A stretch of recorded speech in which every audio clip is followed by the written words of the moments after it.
صوم كفمن أنا ندارو زرقو حدن أنا يبل بسيكت مخون أنا يبل أنا الكافألو أنا يبل أنا الكافألو ورصيكال أنا يبل أنا غتالموت أنا يبل أنا مود حامط أنا يبل أرحخول ملو دوز بلا أتعبون متكالو أنا والتح زي سكر حتوري اللهم ودي إري أنا يبل أنا دلاي سناي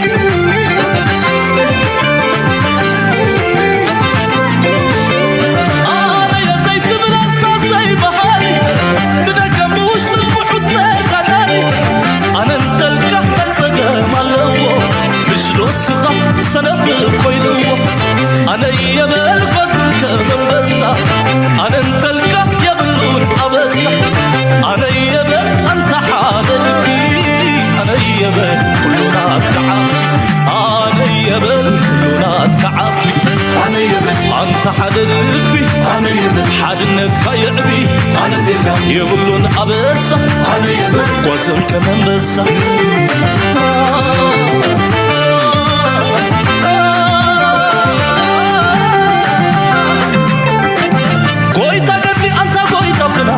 أنا تلك سيكون نتعنا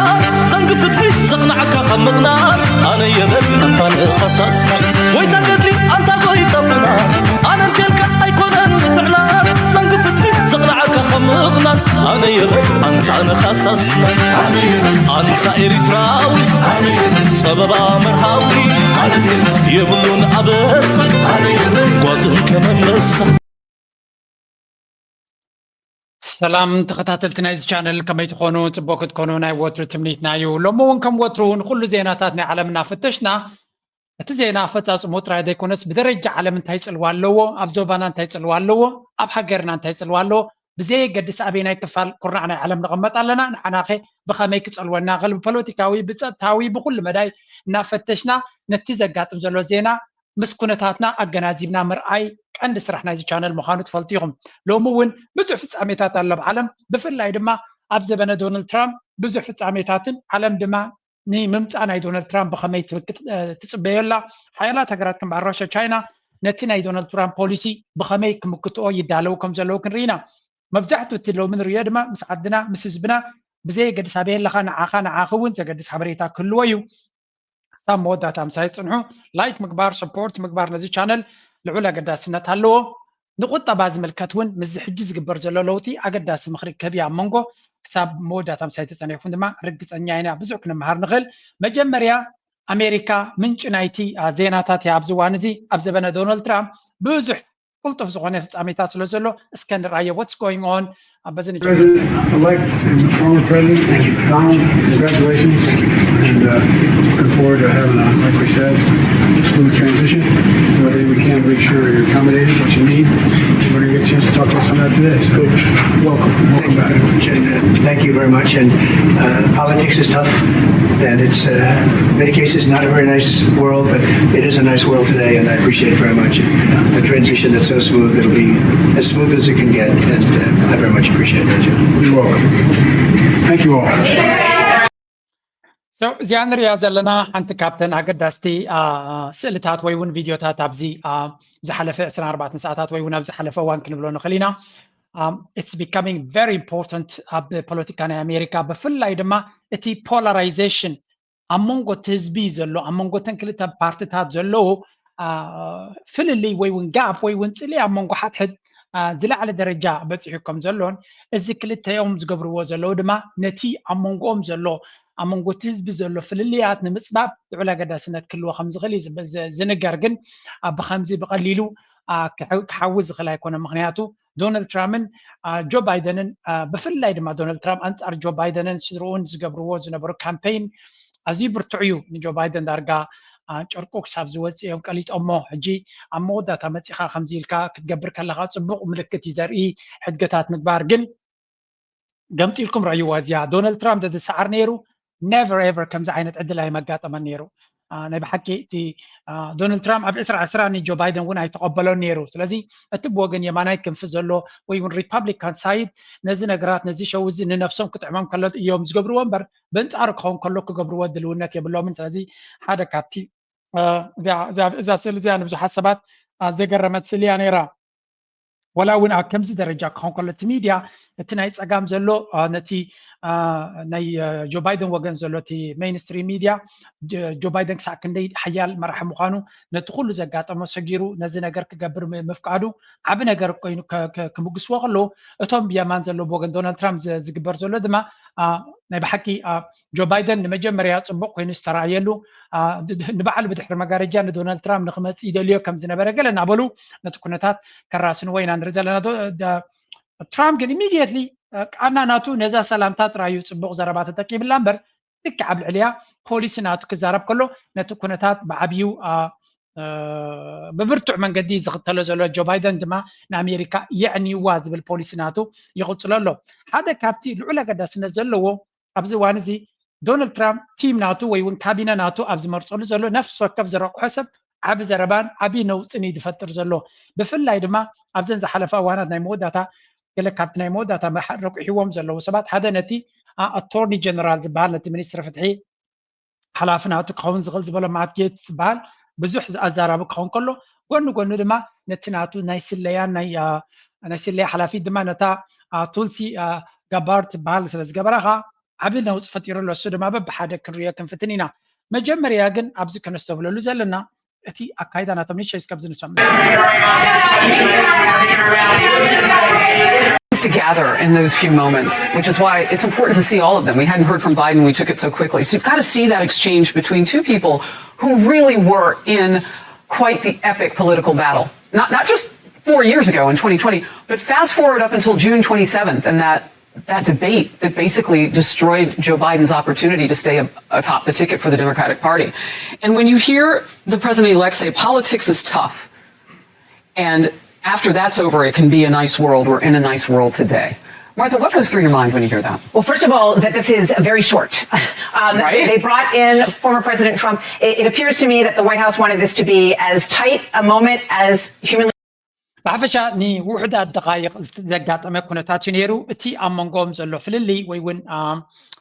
let's say እቲ ፖለቲካዊ ፍልሊ በዚ መንገዲ ወላ እኳ ክዕውይዎ ዝፍትኑ እንተኾኑ ብመሰረቱ ኣብ መንጎ ናይ ዶናልድ ትራምፕ ቤይዝን ኣብ መንጎ እቲ ናይ ጆ ባይደን ዘሎ ቤይዝን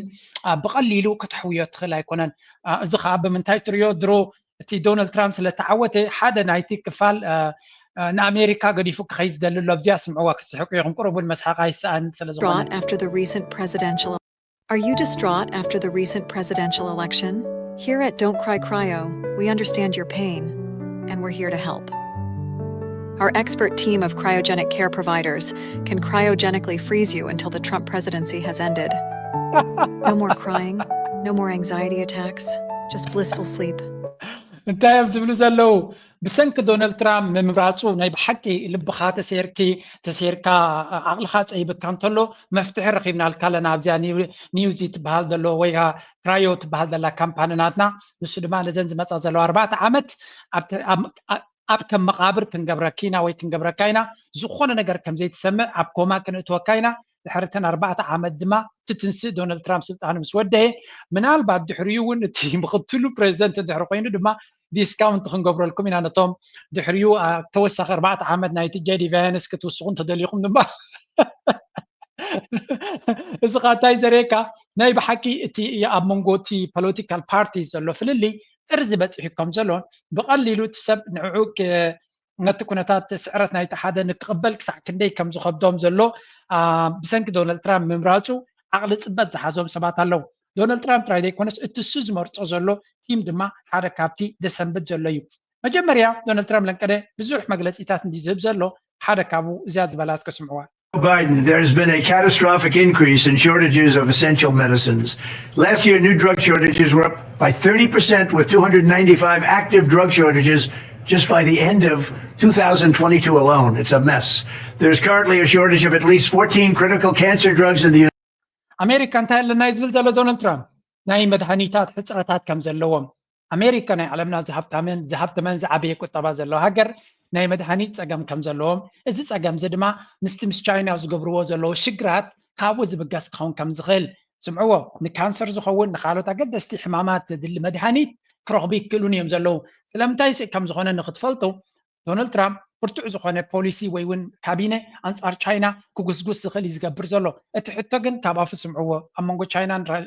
ኣሜሪካን ዘሎ ፍልልይ እንታይ ከም ዝኾነ ካብ ቃላት ስምዕዎ United States, they just can't get it. And every month of delay, cancer treatment increases the risk of death by at least 10%. It's unthinkable that this could be happening in the United States of America in 2023. It is truly unbelievable. We are becoming a third world country very rapidly between our open borders and our bad elections. We are third world. But even more dangerously, the top producer of critical medicines that we rely on in the United States is a place called China. China produces 95% of all ibuprofen, 91% of hydrocortisone, 70% of all Tylenol, and nearly half of all penicillin. Can you imagine that? So እዚ እቲ ኩንነት ክንምንታይ ንቻይና ሓንቲ የብላን ክትወድቕ እያ ክነጥፋ ኢና ገለመለ እናበልካ ፈኸራ ኣብዚ ሚድያ ናይ ሜይንስትሪም ሚድያ ንሰምዖ እቲ ሓቂ ከምዚኣ ገይሮም እዮም ደውፅዎ ቻይና ኣገዳሲ ባእታ ናይቲ መድሃኒት ናይ ኣሜሪካ መድሃኒት ንሕሙማት ዝኾኑ መድሃኒት ቻይና እያ ተፍርዮ ካብ ቻይና እዩ ዝመፅእ እዚ ኸ እንታይ ዝብል ዘሎ ክሳዕ ክንደይ ኣሜሪካ ኣብ ቁጠባ ናይ ቻይና ዝተመርኮሰ ሂወት ከም ዘለዎም ተራ ኣሜሪካዊ ዝብለኩ ዘለዎ ኮርፖሬሽንስ ጥራይ ዘይኮነስ ህዝቢ ኣሜሪካ ንመድሃኒቱ ይኹን ንዝጥቀመሉ ንብረት ይኹን ንቁጠባ ነቲ ትካላት ይኹን ንገለመለ ንኩሉ ኣብ ቻይና ዝተመርኮሰ እዩ ኣሜሪካ ጥራይ ካይኮነ ኤሮፓ ካብኡ ዝገደደ ካልእ ሃገራት ዓለም ድማ ናብ ቻይና ዝለዓለ ዝተፀጉዑ እዮም እዚ ኸ ነዚ ክቕይረ ዝብል ዘሎ ዶናልድ ትራምፕ ነዚ ንኽትቅይር ግን ዓመታት እዩ ዘድልየካ ፋብሪካ ንኽትሃንፅ ወይ እውን ፋብሪካ ናይ ሓደ መድሃኒት ኣብ ዓድኻ ክትገብሮ ንዑ ዘድሊ ሰራሕተኛ ንዑ ዝኸውን ቦታታት ንዑ ዝኸውን ቴክኖሎጂ ኩሉ ከተዋድድ 10 ዓመት ብውሕዱ የድልየካ ነዚ ንክገብሩ ድማ ብዙሕ ኢንሰንቲቭስ ክገብር ኣለዎ ወይ እውን እቲ መንግስቲ ብዙሕ ንዑ ዝምችእ ፖሊሲታት ክገብር ኣለዎ ክግበር ኣይክእልኒ ንብል የለና ክግበር ይኽእል እዩ እቲ ሕቶ ግን ኣብ ሎንግ ተርም እምበር ኣብ ሓፂር ግዜ ክትገብሮ ትኽእል ወይ እውን ክትከኦ ትኽእል ኣይኮነን ንስኻ ነዚ እናሃነፅካ ከለኻ ቻይና ድማ እንታይ ክትገብር እያ ኔክስት ሌቨል እናኸደት እያ ክትከይድ ስለዚ መመሊሳ ቻይና ድማ ሰሓብነታ እናሕየለታ እያ ትኸይድ ኣብ መንጎ ኣሜሪካን ቻይናን ዘሎ ፍልልይ ኣሜሪካ ነቲ ፋይናንሻል ማርኬት እያ ኮንትሮል ጌራቶ ዘላ ዶላር ስለ ዘሎ ስታክ ማርኬት ናቶም ኣገዳስነት ስለ ዘለዎ ፅቡቅ ውፅኢት ስለ ደምፅእ ኣብዚ ዓውዲ እዚ ኣሜሪካ ዶሚኔት ጌራ ኣላ ኣብቲ ፕራክቲካል ዎል ስትሪት ኤንድ ሜይን ስትሪት ዝበሃል ኣሎ ፋይናንስ ትፈልጥዎ ኮይንኩም ዎል ስትሪት ማለት ዚ ፋይናንሻል ወርልድ እዩ ስታክ ማርኬት ገለመለ ዘለዎ ናይ ኣሜሪካ ዝሓየለን ዝበለፀን እዩ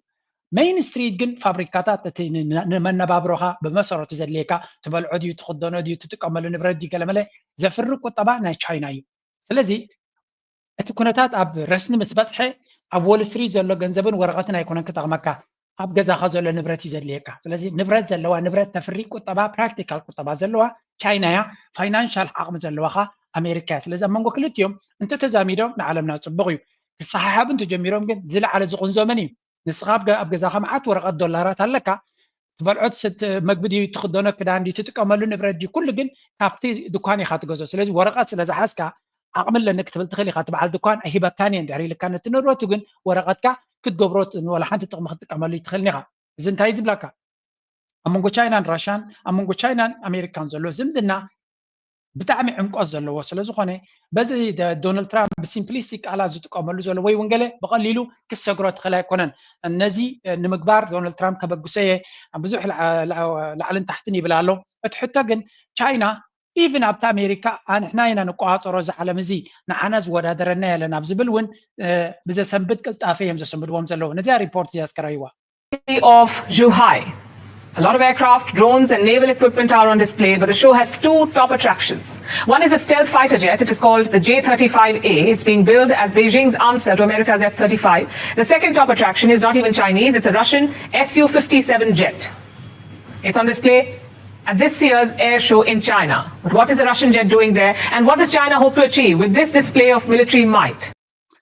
ኣብዚ ኣብ ቻይና ክግበር ዝቐነየ ናይ ኤር ሾው ዝበሃል ተባሂሉ ዝፍለጥ ዓበይቲ ካምፓኒታት ናይ ዓለምና ዝሳተፍዎ ቻይና እቲ ዝበለፀ ቴክኖሎጂ ናታ ንመጀመርያ ኣይተርእን እያ ነይራ ተሓቢኣ ቻይና ኣብዚ እዋን እዚ ግን ከተርኢ ጀሚራ ኣላ እዚ ኸ እንታይ እዩ ዓቕማ ንኣሜሪካ ከተፍልጥ ኣለዋ ሚስ ካልኩሌሽንስ ንኸየጋጥም ፅኒኢልና ክንሪኦ ናቲ ቴክኖሎጂ እቲ ዘገርም ኣብዚ ኩነታት እዚ ግን እቲ ዝረቐቐ ቴክኖሎጂ ናይ ራሽያ ዘለዋ ነፋሪት ናብዚ ቦታ እዚ ክትመፅእ ምፍቃዳ እዩ ሃገራት ነቲ ዝለዓለ ንብረት ናተን ናብ ካልኦት ሃገራት ንኸይከይድ ይኽልክላ እየን ምክንያቱ ክቐዳሕ እውን ስለ ዝኽእል ኣብ መንጎ ቻይናን ራሽያን ዘሎ ቅርበት ግን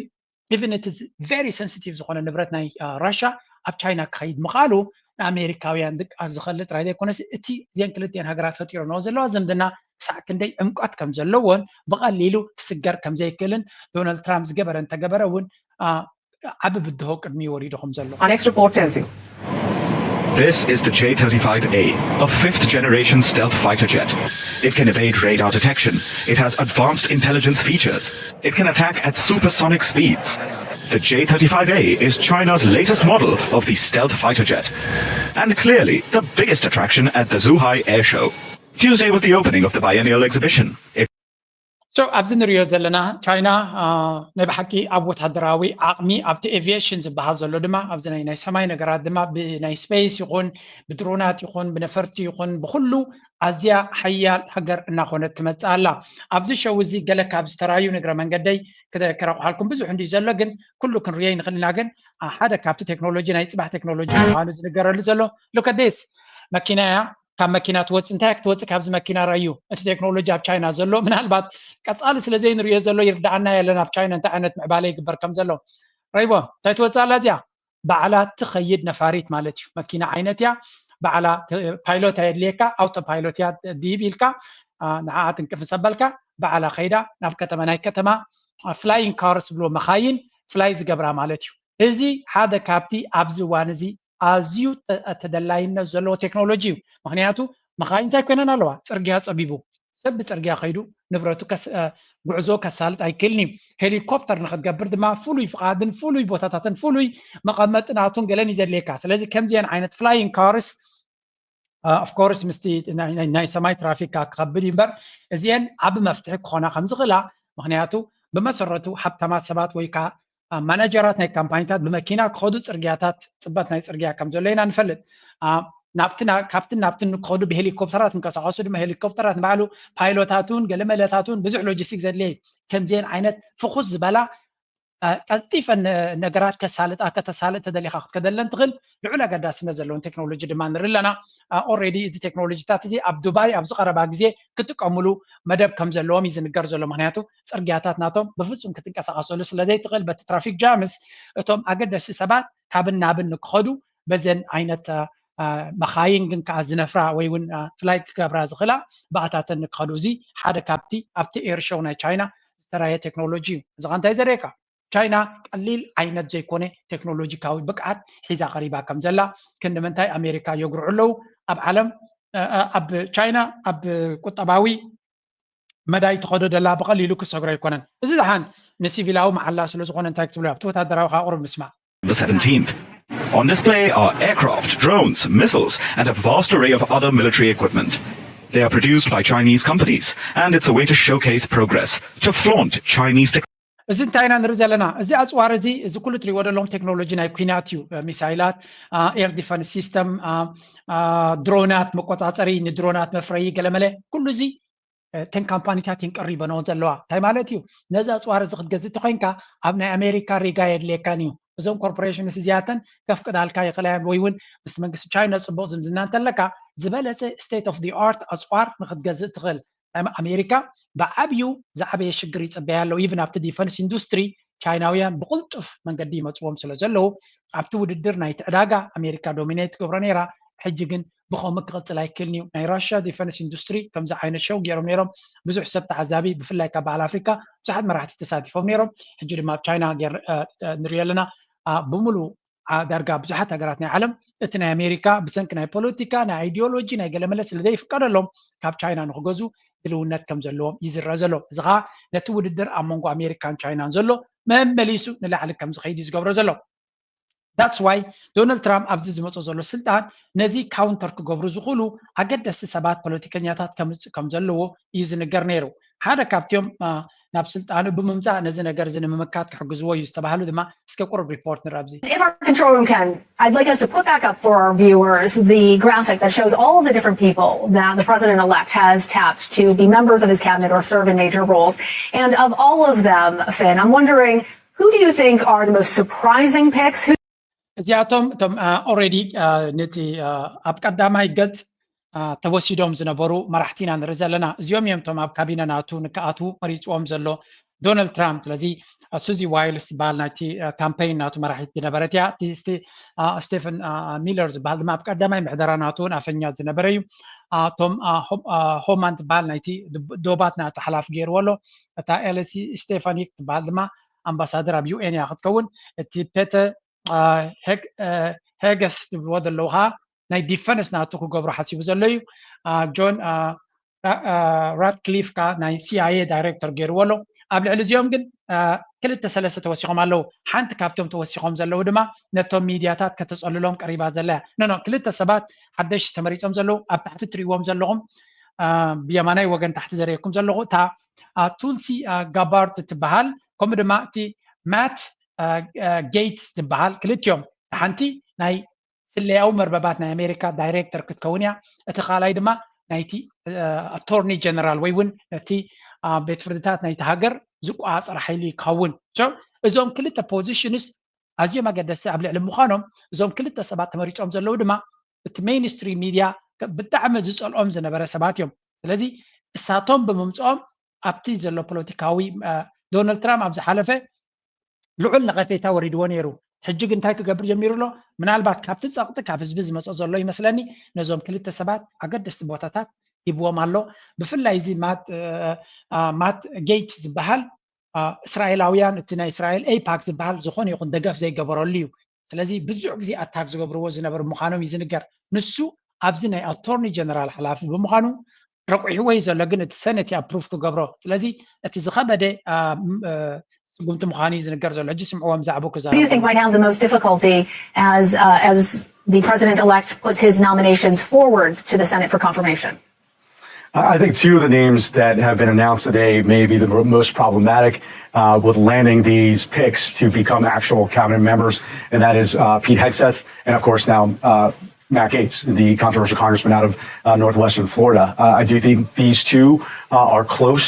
to Donald Trump. They're close advisors. They're aligned. እዚኦም ክልተ ኣብቲ ታሕተዋይ ወገን ብየማን ዘለው ክልተ ማት ጌትስ ዝበሃል ዘሎ ነቲ ኣቶርኒ ጀነራል ገይርዎ ዘሎ ከምኡ ድማ እቲ ፒት ሄግስ እዩ ገለ ዝበሃል ከዓ ሚኒስትር ምክልኻል ገይርዎም ዘሎ ሓደ ንኣሽትዮም ካልኣይ ድማ ምስ ዶናልድ ትራምፕ ጥቡቕ ዝኾነ ዝምድና ዘለዎም እዮም ንሳቶም ድማ ናይ ዶናልድ ትራምፕ ሓሳባት ከተግብሩ ዝኽእሉ እዮም ሰለስቲኦም እዞም ኣብ ታሕቲ ዘለዉ ነቲ ሚድያ ጫቕ እዮም ዘብልዎ ዘለዉ ምክንያቱ ነቲ ኤስታብሊሽመንት ዝበሃል ዘሎ ነቲ ቢሮክራሲ ዝበሃል ዘሎ ንዑ ንምብርዓን ዝዓበየ ኣበርክቶ ክገብሩ ዝኽእሉ እዮም ንዑ ንምብርዓን ድማ ዶናልድ ትራምፕ ካልእ መንገዲ እውን ተበላሒቱ ኣሎ እቲ ተበላሒትዎ ዘሎ ድማ President-elect Trump continues to make key appointments for his next administration. Now, yesterday he announced that Vivek Ramaswamy and Elon Musk would lead the new Department of Government Efficiency. Earlier today, Vivek took to Twitter saying in part, quote, "If we're ever going to crush the bureaucracy, it's going to happen from the outside. Just the hard truth." And today, the department's X account was launched with a tweet saying, quote, "Working overtime to ensure that your tax dollars..." ስለዚ ዶናልድ ትራምፕ ድማ ጋቨርንመንት ኤፊሽንሲ ዝበሃል ኦርጋናይዜሽን ድማ ኣቂሙሎ ነቲ መንግስቲ ግሕምጥና ናቱ ንምፅራይ ነቲ ብልሽውናን ካልእ ዘይቁርጡ ኣሰራርሓ ናይ መንግስቲ ንምእላይ ኢሎን ማስክን ቪቬክ ራምስዋሚ ዝበሃልን ክልቲኦም ንዑ ንክገብሩ ናይ 6 ወርሒ ገደብ ግዜ ተዋሂብዎም ኣሎ ድሮ ኢሎን ማስክ እንታይ ገይሩሎ ሓደ ፔጅ ከፊትሎ ኣማይጠ ሸሓት ሰባት ፈለው ገይሮም ኣለዉ ኩሉ እቲ ነገር ድማ ብግልፂ ናብ ሰብ ዝቐርብ ካብ ምዃኑ ይዝንገር ዘሎ ሚድያ ድማ ከዓብድ ደሊሎ ብሰንኪ እስከቲ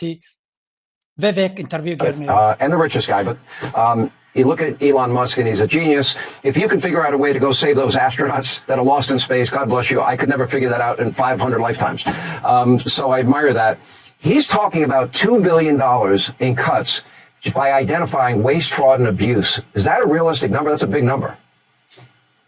Yeah, 2 billion isn't a big number, but 2 trillion is, Sean. And that's what we're looking at here. Look, 2 trillion. I stand corrected. No, I want to be very clear about the scale. I want to be very clear about the scale. So, እንታይ እዮም ዝብሉ ዘለዉ ክልቲኦም እዚኦም ቪቬክን ከምኡ ድማ ኢሎን ማስክን ብሓደ ኮይኖም ናይ 2 ትሪልዮን ገንዘብ ካብቲ ባጀት ናይ ኣሜሪካ ከጉድሉ ክሓስቡ ምዃኖም 2 ትሪልዮን ማለት ድማ 6 ትሪልዮን እዩ ባጀት ናይ መንግስቲ ኣሜሪካ እቲ 2 ትሪልዮን ካብኡ ከነጉድሎ ኢና እንድሕር ኢሉ እንታይ ክተርፍ ፈሊጥኩም ኣለኹም እዚ ኩሉ ግሕምጥና ዝነበረ እዚ ኩሉ ንዝተፈላለየ ናይ ዕብዳን ኦርጋናይዜሽንስ ዝሕግዝዎ ዝነበሩ ንሱ ክተርፍ ከም ዝኽእል እዩ ዝንገር ዘሎ እዚኦም ክልቲኦም ድማ ካብ ኮርፖሬሽንስ ካብ ፕራይቬት ሴክተር ካብ ቁጠባ ኖርማል ኢኮኖሚ ዝመፁ ስለ ዝኾኑ ብፍላይ ድማ ኢሎን ማስክ ፍሉይ ተመክሮ ዘለዎ እያ ከምዚ ሓደ ኣብ ዝቐረባ ኣዛረባ ርእሲ ዝነበረ ነዚ ትዊተር ዝበሃል ካምፓኒ ክገዝኦ ከሎ መዓት ሰብ ነይርዎ ኣብቲ ስራሕ ምስ መፀ 80% ሰራሕተኛታት ናይቲ ካምፓኒ ሰጉግዎ ኤክስ ዝብል ሽም ሂብዎ ኣብዚ እዋን እዚ እቲ ዝበለፀ ኣፕ ኮይኑ ኣሎ ዝበለፀ ናይ ዜና ኣፕ ነዚ ኩሉ ሜይንስትሪም ሚድያ ዝዕንዎ ዘሎ ድማ ኤክስ እዩ ስለዚ ኢሎን ማስክ ኣብ ከምኡ ተመክሮ ዘለዎ 80% ናይ ሰራሕተኛታት ሰጉጉ እቲ ካምፓኒ ክቕፅል ከም ዝኽእልን ዝበለፀ ስራሕ ክሰርሕ ከም ዝኽእልን ዝገበረ ሰብ እንድሕር ኮይኑ ንመንግስቲ ከምኡ ክገብሮ ከቢድ ክኸውን ኣይኮነን ኦፍኮርስ ንኮርፖሬሽን ከምኡ ክትገብርን መንግስቲ ክትገብርን ዓብ ፍልልይ ዘሎ ማለት ኣብ መንግስቲ መዓት ግሕምጥና ስለ ዘሎ ንኽሰጎጉን ቀሊል ኣይኮነን ኣብ ካምፓኒ ግን ብፍላይ ከም ናይ ኣሜሪካ ዝዓይነቱ ትካል ዝቐለለ ይኸውን ኢሎን ማስክ ካብዚ ከንታይ ክረቢዑ እንድሕር ኢልካ ዓበይቲ ካምፓኒታት ስለ ዘለዎ እቲ ሬጉላቶሪ ኤጀንሲ ወይ እውን እቲ ምቁፅፃር ናይቲ መንግስቲ ክጎድል ስለ ዝኽእል እቶም ኤጀንሲስ ክጎድሉ ከለዉ እቲ ቁፅፅር ክጎድል ስለ ዝኽእል ኢንቨስተርስ ቢዝነስ ፒፕል ኣብ ኣሜሪካ ዘለው ወይ እውን ኣሜሪካ ኣብ ዓውዲ ናይ ቢዝነስ ማግኔት ክትከውን እያ መሊሳ I have to be honest ትክክለኛ ሓበሬታ ክበኩም ክኽእል ኣለኒ እዚ ኢሎን ማስክን ቬቬክን ዝገብርዎ ዘሎ ንኣሜሪካ መሊሳ ሰሓብነት ከም ዘለዋ ክገብርዋ እዮም ብፍላይ ኣብ ኤሮጳ ዘሎ ሰብ ሓንጎል ዘለዎ ሓድሽ ቢዝነስ ክኸፍት ዝደሊ ሓፍ ኢሉ ንኣሜሪካ ክኸይድ እዩ ኣብዚ እዋን ኣብ ዘበነ ዶናልድ ትራምፕ ሓፍ ኢልካ ንኣሜሪካ መኻት ጥራይ ከዋፅእ ስለምንታይ ሬጉሌሽን ኣብ ኤሮጳ ካምፓኒ ክትምስርት ማለት ፅላለ እዩ ዕዳን እዩ ጀርመን ኪድ ፈረንሳይ ኪድ ትካል ክትገብር ካብ ትካል ምግባር ነታ ሓሳብካ ሒዝካ ንዱባይ ምኻድ ወይ እውን ናብ ካልእ ምኻድ እቲ ዝቐለለ ዝኾነ ሰብ ከምኡ ዝብለካ ትካል ክገብር እየ እንድሕር ኢሉ ኪድ ካብዚ ዓዲ ውፃእ እዩ ዝብለካ ኣነ ኣብ ስዊዘርላንድ ስለ ዘለኹ ስዊዘርላንድ ካብ ናይ ኣሜሪካ ዝቐለለ መንገዲ እዩ ዘለና ኣብዚ ስዊዘርላንድ ኩሉ ግዜ ኣብ ኤሮጳ እያ ዘላ ግን ብናይ ኤሮጳ ኣካይዳ ኣይኮነን ትኸይድ that's why ድማ ብዙሓት ካምፓኒታት ካብ በዓል ጀርመን ካብ ገለ ናብ ስዊስ እዮም ዝመፁ ሓድሽ ትካል ክትገብር ትኮይንካ ዋላ ክቡር ዓዲ ይኹን እቲ ኣድሚኒስትራቲቭ ናቶም ኣዝዩ ትሑት ስለ ዝኾነ በዓል ስዊስ ምስ በዓል ዱባይ ስለ ዝወዳደሩ ዋላ እውን ታክስ ናቶም እውን ንኮርፖሬሽንስ ኣዝዩ ትሑት ስለ ዝኾነ ብዙሓት ካምፓኒታት ዋላ እዚ ናይ ክሪፕቶ ገለመለ እንተሪኢኹም ኣብ ስዊስ ብዙሕ ቤዝ ዘለዎ ንስዊስ ኣድቨርታይዝ ገብር ኢለ ይኮንኩን ካብ ኬድኩም ናትኩም ሪሰርች ግበሩ ተወዳዳሪ ዝኾነ ኣድሚኒስትራቲቭ ኦርጋናይዜሽን መንግስቲ ዝነኣሰ መንግስቲ ልዑል ቁፅፅር ዘለዎ መንግስቲ ግሕምጥና ዝወሓደ ዘለዎ ኣብ ስዊስ እዩ ዘሎ ምክንያቱ ከም ናይ ኣሜሪካ ፌደራል ስቴት ስለ ዝኾነት እቲ ሰንትራል እቲ ፌደራል ጋቨርንመንት ኣብ በርኒ ዘሎ ኣነ ርአየ እውን ኣይፈልጥን እንታይ ከም ዝኾነ እቲ መንግስታዊ ዘሎ ምክንያቱ ካብ ርሕቕ ኢላ ሓንቲ ሓደ ሰዓት ርሒቓ ስለ ዘለኹ እቲ መንግስቲ እንታይ ይሰርሕ ከማን ምሳይ ዘራኽብ የብሉን ኣብዚ ስቴት ናተይ ዘሎ ዝያዳ ፅልዋሲ እዩ ዘለዎ ንሳቶም ድማ ስለ ዝወዳደሩ እቶም ስቴትስ ኩሉ ግዜ ተወዳዳሪ ዝኾነ ታክስ ሬትስ እዩ ዘለዎም ብፍላይ ከም ቢዝነስ ፐርሰን ኮይንካ ክትሪኦ ከለካ ስዊትዘርላንድ ብጀካ እቲ ክብሪ ናይቲ መነባብሮ ገዲፍካ ዳርጋ ዝበለፀ ፕላትፎርም እዩ ዘለዎ ንስዊስ ንግደፎ ኣሜሪካ ሓደ ዓብይ ሃገር እዩ ዓብይ ዕዳጋ ዘለዎ ሃገር እዩ ስለዚ መንግስቲ እቲ ናቱ ግሕምጥና እንድሕር ኣሊልካ ሰፊሕ ዝኾነ ዕዳጋ ስለ ዘለዎ ነቶም ዓበይቲ ሓሳባት ዘለዎም እቲ ዝበለፀ ቦታ ኣሜሪካ ክኸውን ስለዚ በዓል ጆ ባይደን ዴሞክራትስ ልክዕ ከምዞም ናይ ኤሮጳ ክኾኑ ስለ ዝደልዩ ኩሉ ነገር ሽንክርክር ናበልዎ ይኸዱ ነይሮም ምልክት ናይዚ ንሪኦ ዘለና ናይዚ ዶናልድ ትራምፕ ምምፁ ጀስት ሓደ ኤግዛምፕል ክበኩም እየ መንታ ንግረ መንገድና ድማ ንሂወትና ዝጠቕመና እውን ክንፈልጥ ስለ ዘለና 0.1% of the capital in the world right now. I think it's going to go to 7% of the capital. 7%. My long-term forecast is it's going to go to 13 million over 21 years. 13 million. 13 million. But what is it 5 years from now? In your 4-year calculus? You know, it's been growing 44% a year with about a 40 to 50 vol. I would think it'll move on at 40%, then click down to 35.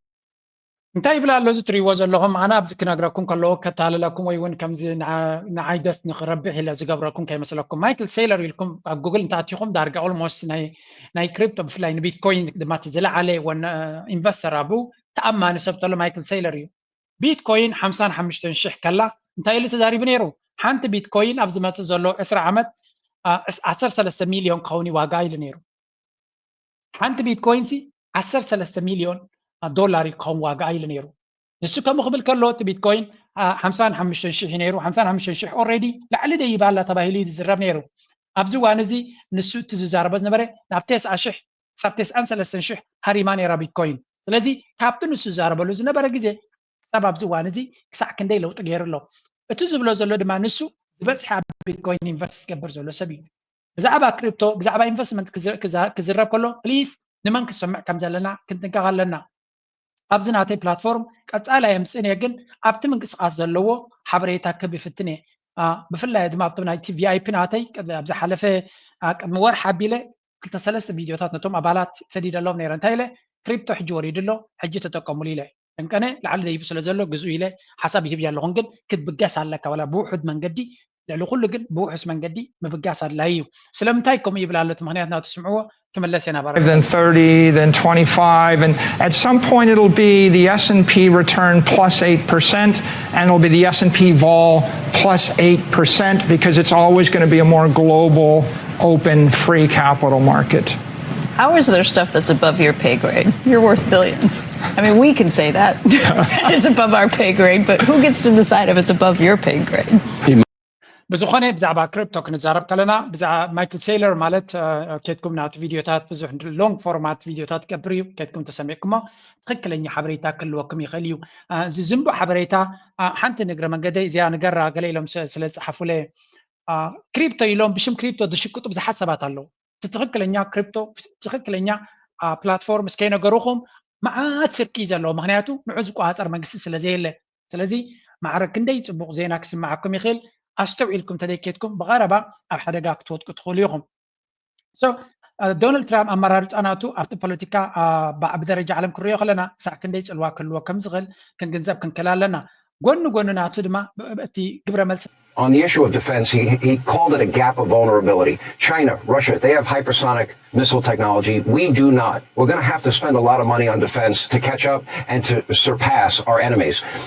Social Security, Medicare are headed towards insolvency. We'll have to spend money there. To me, that money is going to be made up. سمعكم مرة كاب أمريكاويان إذا مسألكم أنا مبزحتك زي أمريكا وتدروا حيا لها كتبها الكلا هايبرسونيك ميسايل وين يبلها إيران هايبرسونيك ميسايل الله راشان تشاينا عندما سفع زخون بورتفوليو وين بزح أسوار هايبرسونيك ميسايلات اللهم هايبرسونيك ميسايل مال دما بساتلاي برادار بقليل خطرية زي تغل أزيكل تافز له ميسايل مالتيو that's why دما نا إيران ميسايلات أب إسرائيل كهرم زخاله هايبرسونيك سلزخونة سبيد قلتو سلزخونة رادار تريس كجبروا وين قلتيفو كحزو هيكلنيو that's why أمريكا كساب حجي هايبرسونيك أسوار كتفرعي كالتني زبلو زلو لازم منقستي تناتو قحمتنا تقديلو نتلاقي جنزبتي نبات سوار ينفسخن قبرنا خلينا يمزولو زلو ولا تحدش منيستر مكلخان أمريكا خوين زلوون زبالا زربايا أمريكا وتدروا عقمي صفحات قال ملا زلو يد مسلجن أبت مودرن وورفير مودرن أسوار وين زبان هو أسوار النت أسوار جن زعت تقي كنا نبزوانزي بفلا أبعودنا يدرونات كن خلنا دما مثل تشاينا كوريا در زخرة عامة كم زي بلو مسرح شاون كوريا در كم زي كل أبنا يوكرين قداي يرى With energy dominance, that's where I think our greatest opportunity is. Your thoughts? Look, part of what's holding back energy dominance in this country is that administrative state. Look at the regulations coming out of the Department of Interior, the slow permitting requirements, how hard it is to open a new refinery. So I think that is the root cause of our failure as a country, is this unelected fourth branch of government. And I think they look at elected officials as these cute little puppets that come and بحفشة نتي ريغولاتوري عقات قداي نكاليو بزح سقمت كوز دهم زخولي يوم زنقر زلو أمريكا بخندزة زأكل سقمت كتكيت كلا إيروبا خدا أنت تقبر لنا بيجس أتخيد على نزبل كنريال لنا نا إيروبا دمرايو بجرمان كنجمر. Germany's embattled chancellor has challenged parliament to keep working despite the collapse of his governing coalition last week. In his first speech to parliament since then, Scholz urged all parties to pull together to pass important legislation ahead of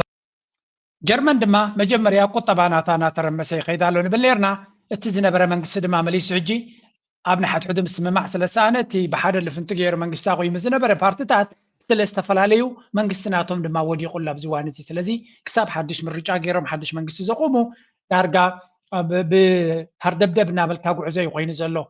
اكمز عينت بداهي مدرخ زبلص منقس كلوكا يغبا نزي نغر زي كوصاكا نقدمي تريو كتمزغل انت خوني هذا كابتي نبعني أوروبا ندحريد دمال سازلو أبز بداهي مدرخون نتيش جرا كوس أزغل مرحنة سلزي بالله سمعوا أبزلن كنا نزيا فيديو قريتهم كل القبلوا أغنية مالو. Stolz darauf, dass Deutschland ein Land ist, das gut mit seinem Geld umgeht und auf eine Staatsverschuldung. Ich bin sehr stolz. انتايس كيبلو مالنا توم بايتو انا بتعمي زي قرع منقص خمزلنا زت امامنا تجنزب استوهبونا بتقلنيا بوتا كتوزغلنا بتقلنيا بوتا كفرس قل منقص سلازلنا بزبلهم كلها طب تقريمهم نزيا كم زميم سريحهم كل اللي يبلوالو معناته زبس ገንዘብን ኣብ ዩክሬን ናብ ኩናት ዝሰድ ዘሎሲ ትኽክለኛ መንግስቲ ለና ክብል ከሎ ቁጠባ ይዓንሎ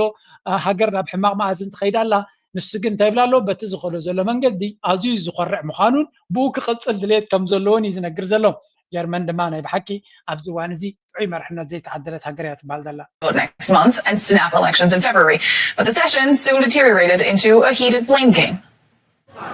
Campaigning in Germany's 2025 election has begun. That at least is the impression you could get from today's sometimes fiery and acrimonious session in the Bundestag.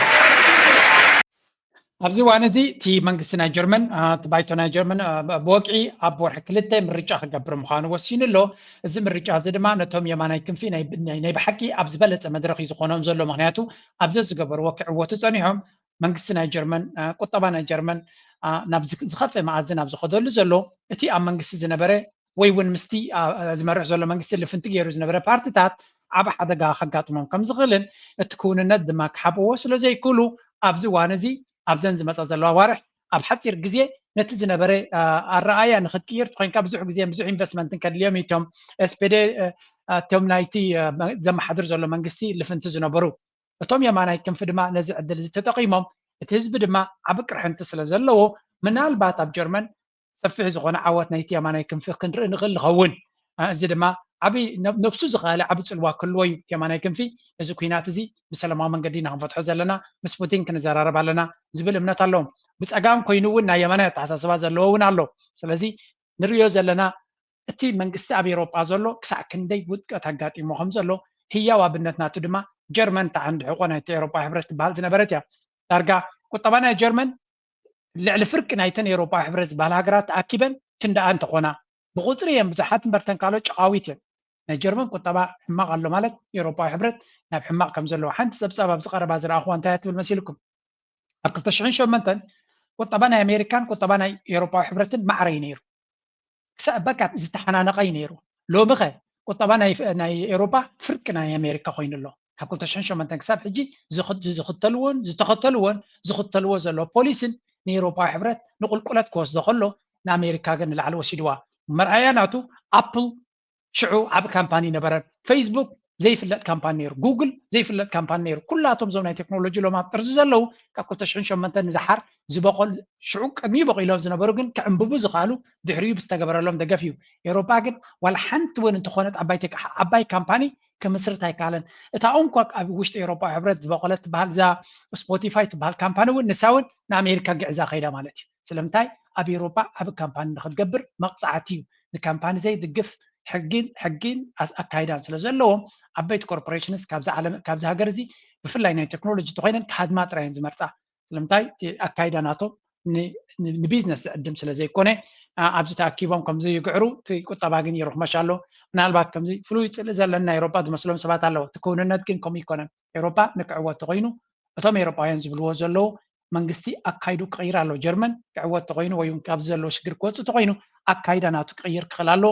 እቲ ሕጊ ናቱ ከጉድል ክኽእል ኣሎ ንቢዝነስ ፍሬንድሊ ኢንቫይሮንመንት ክኽፈት ክኽእል ኣሎ እዮም ዝብሉ ዘሎ ንፕራይቬት ሴክተር ከዋስእ ዘይክእል ፅቡቅ ሕጊ ዘይብሉ ቁጠባ ፅቡቅ ንክኸይድ ከቢድ እዩ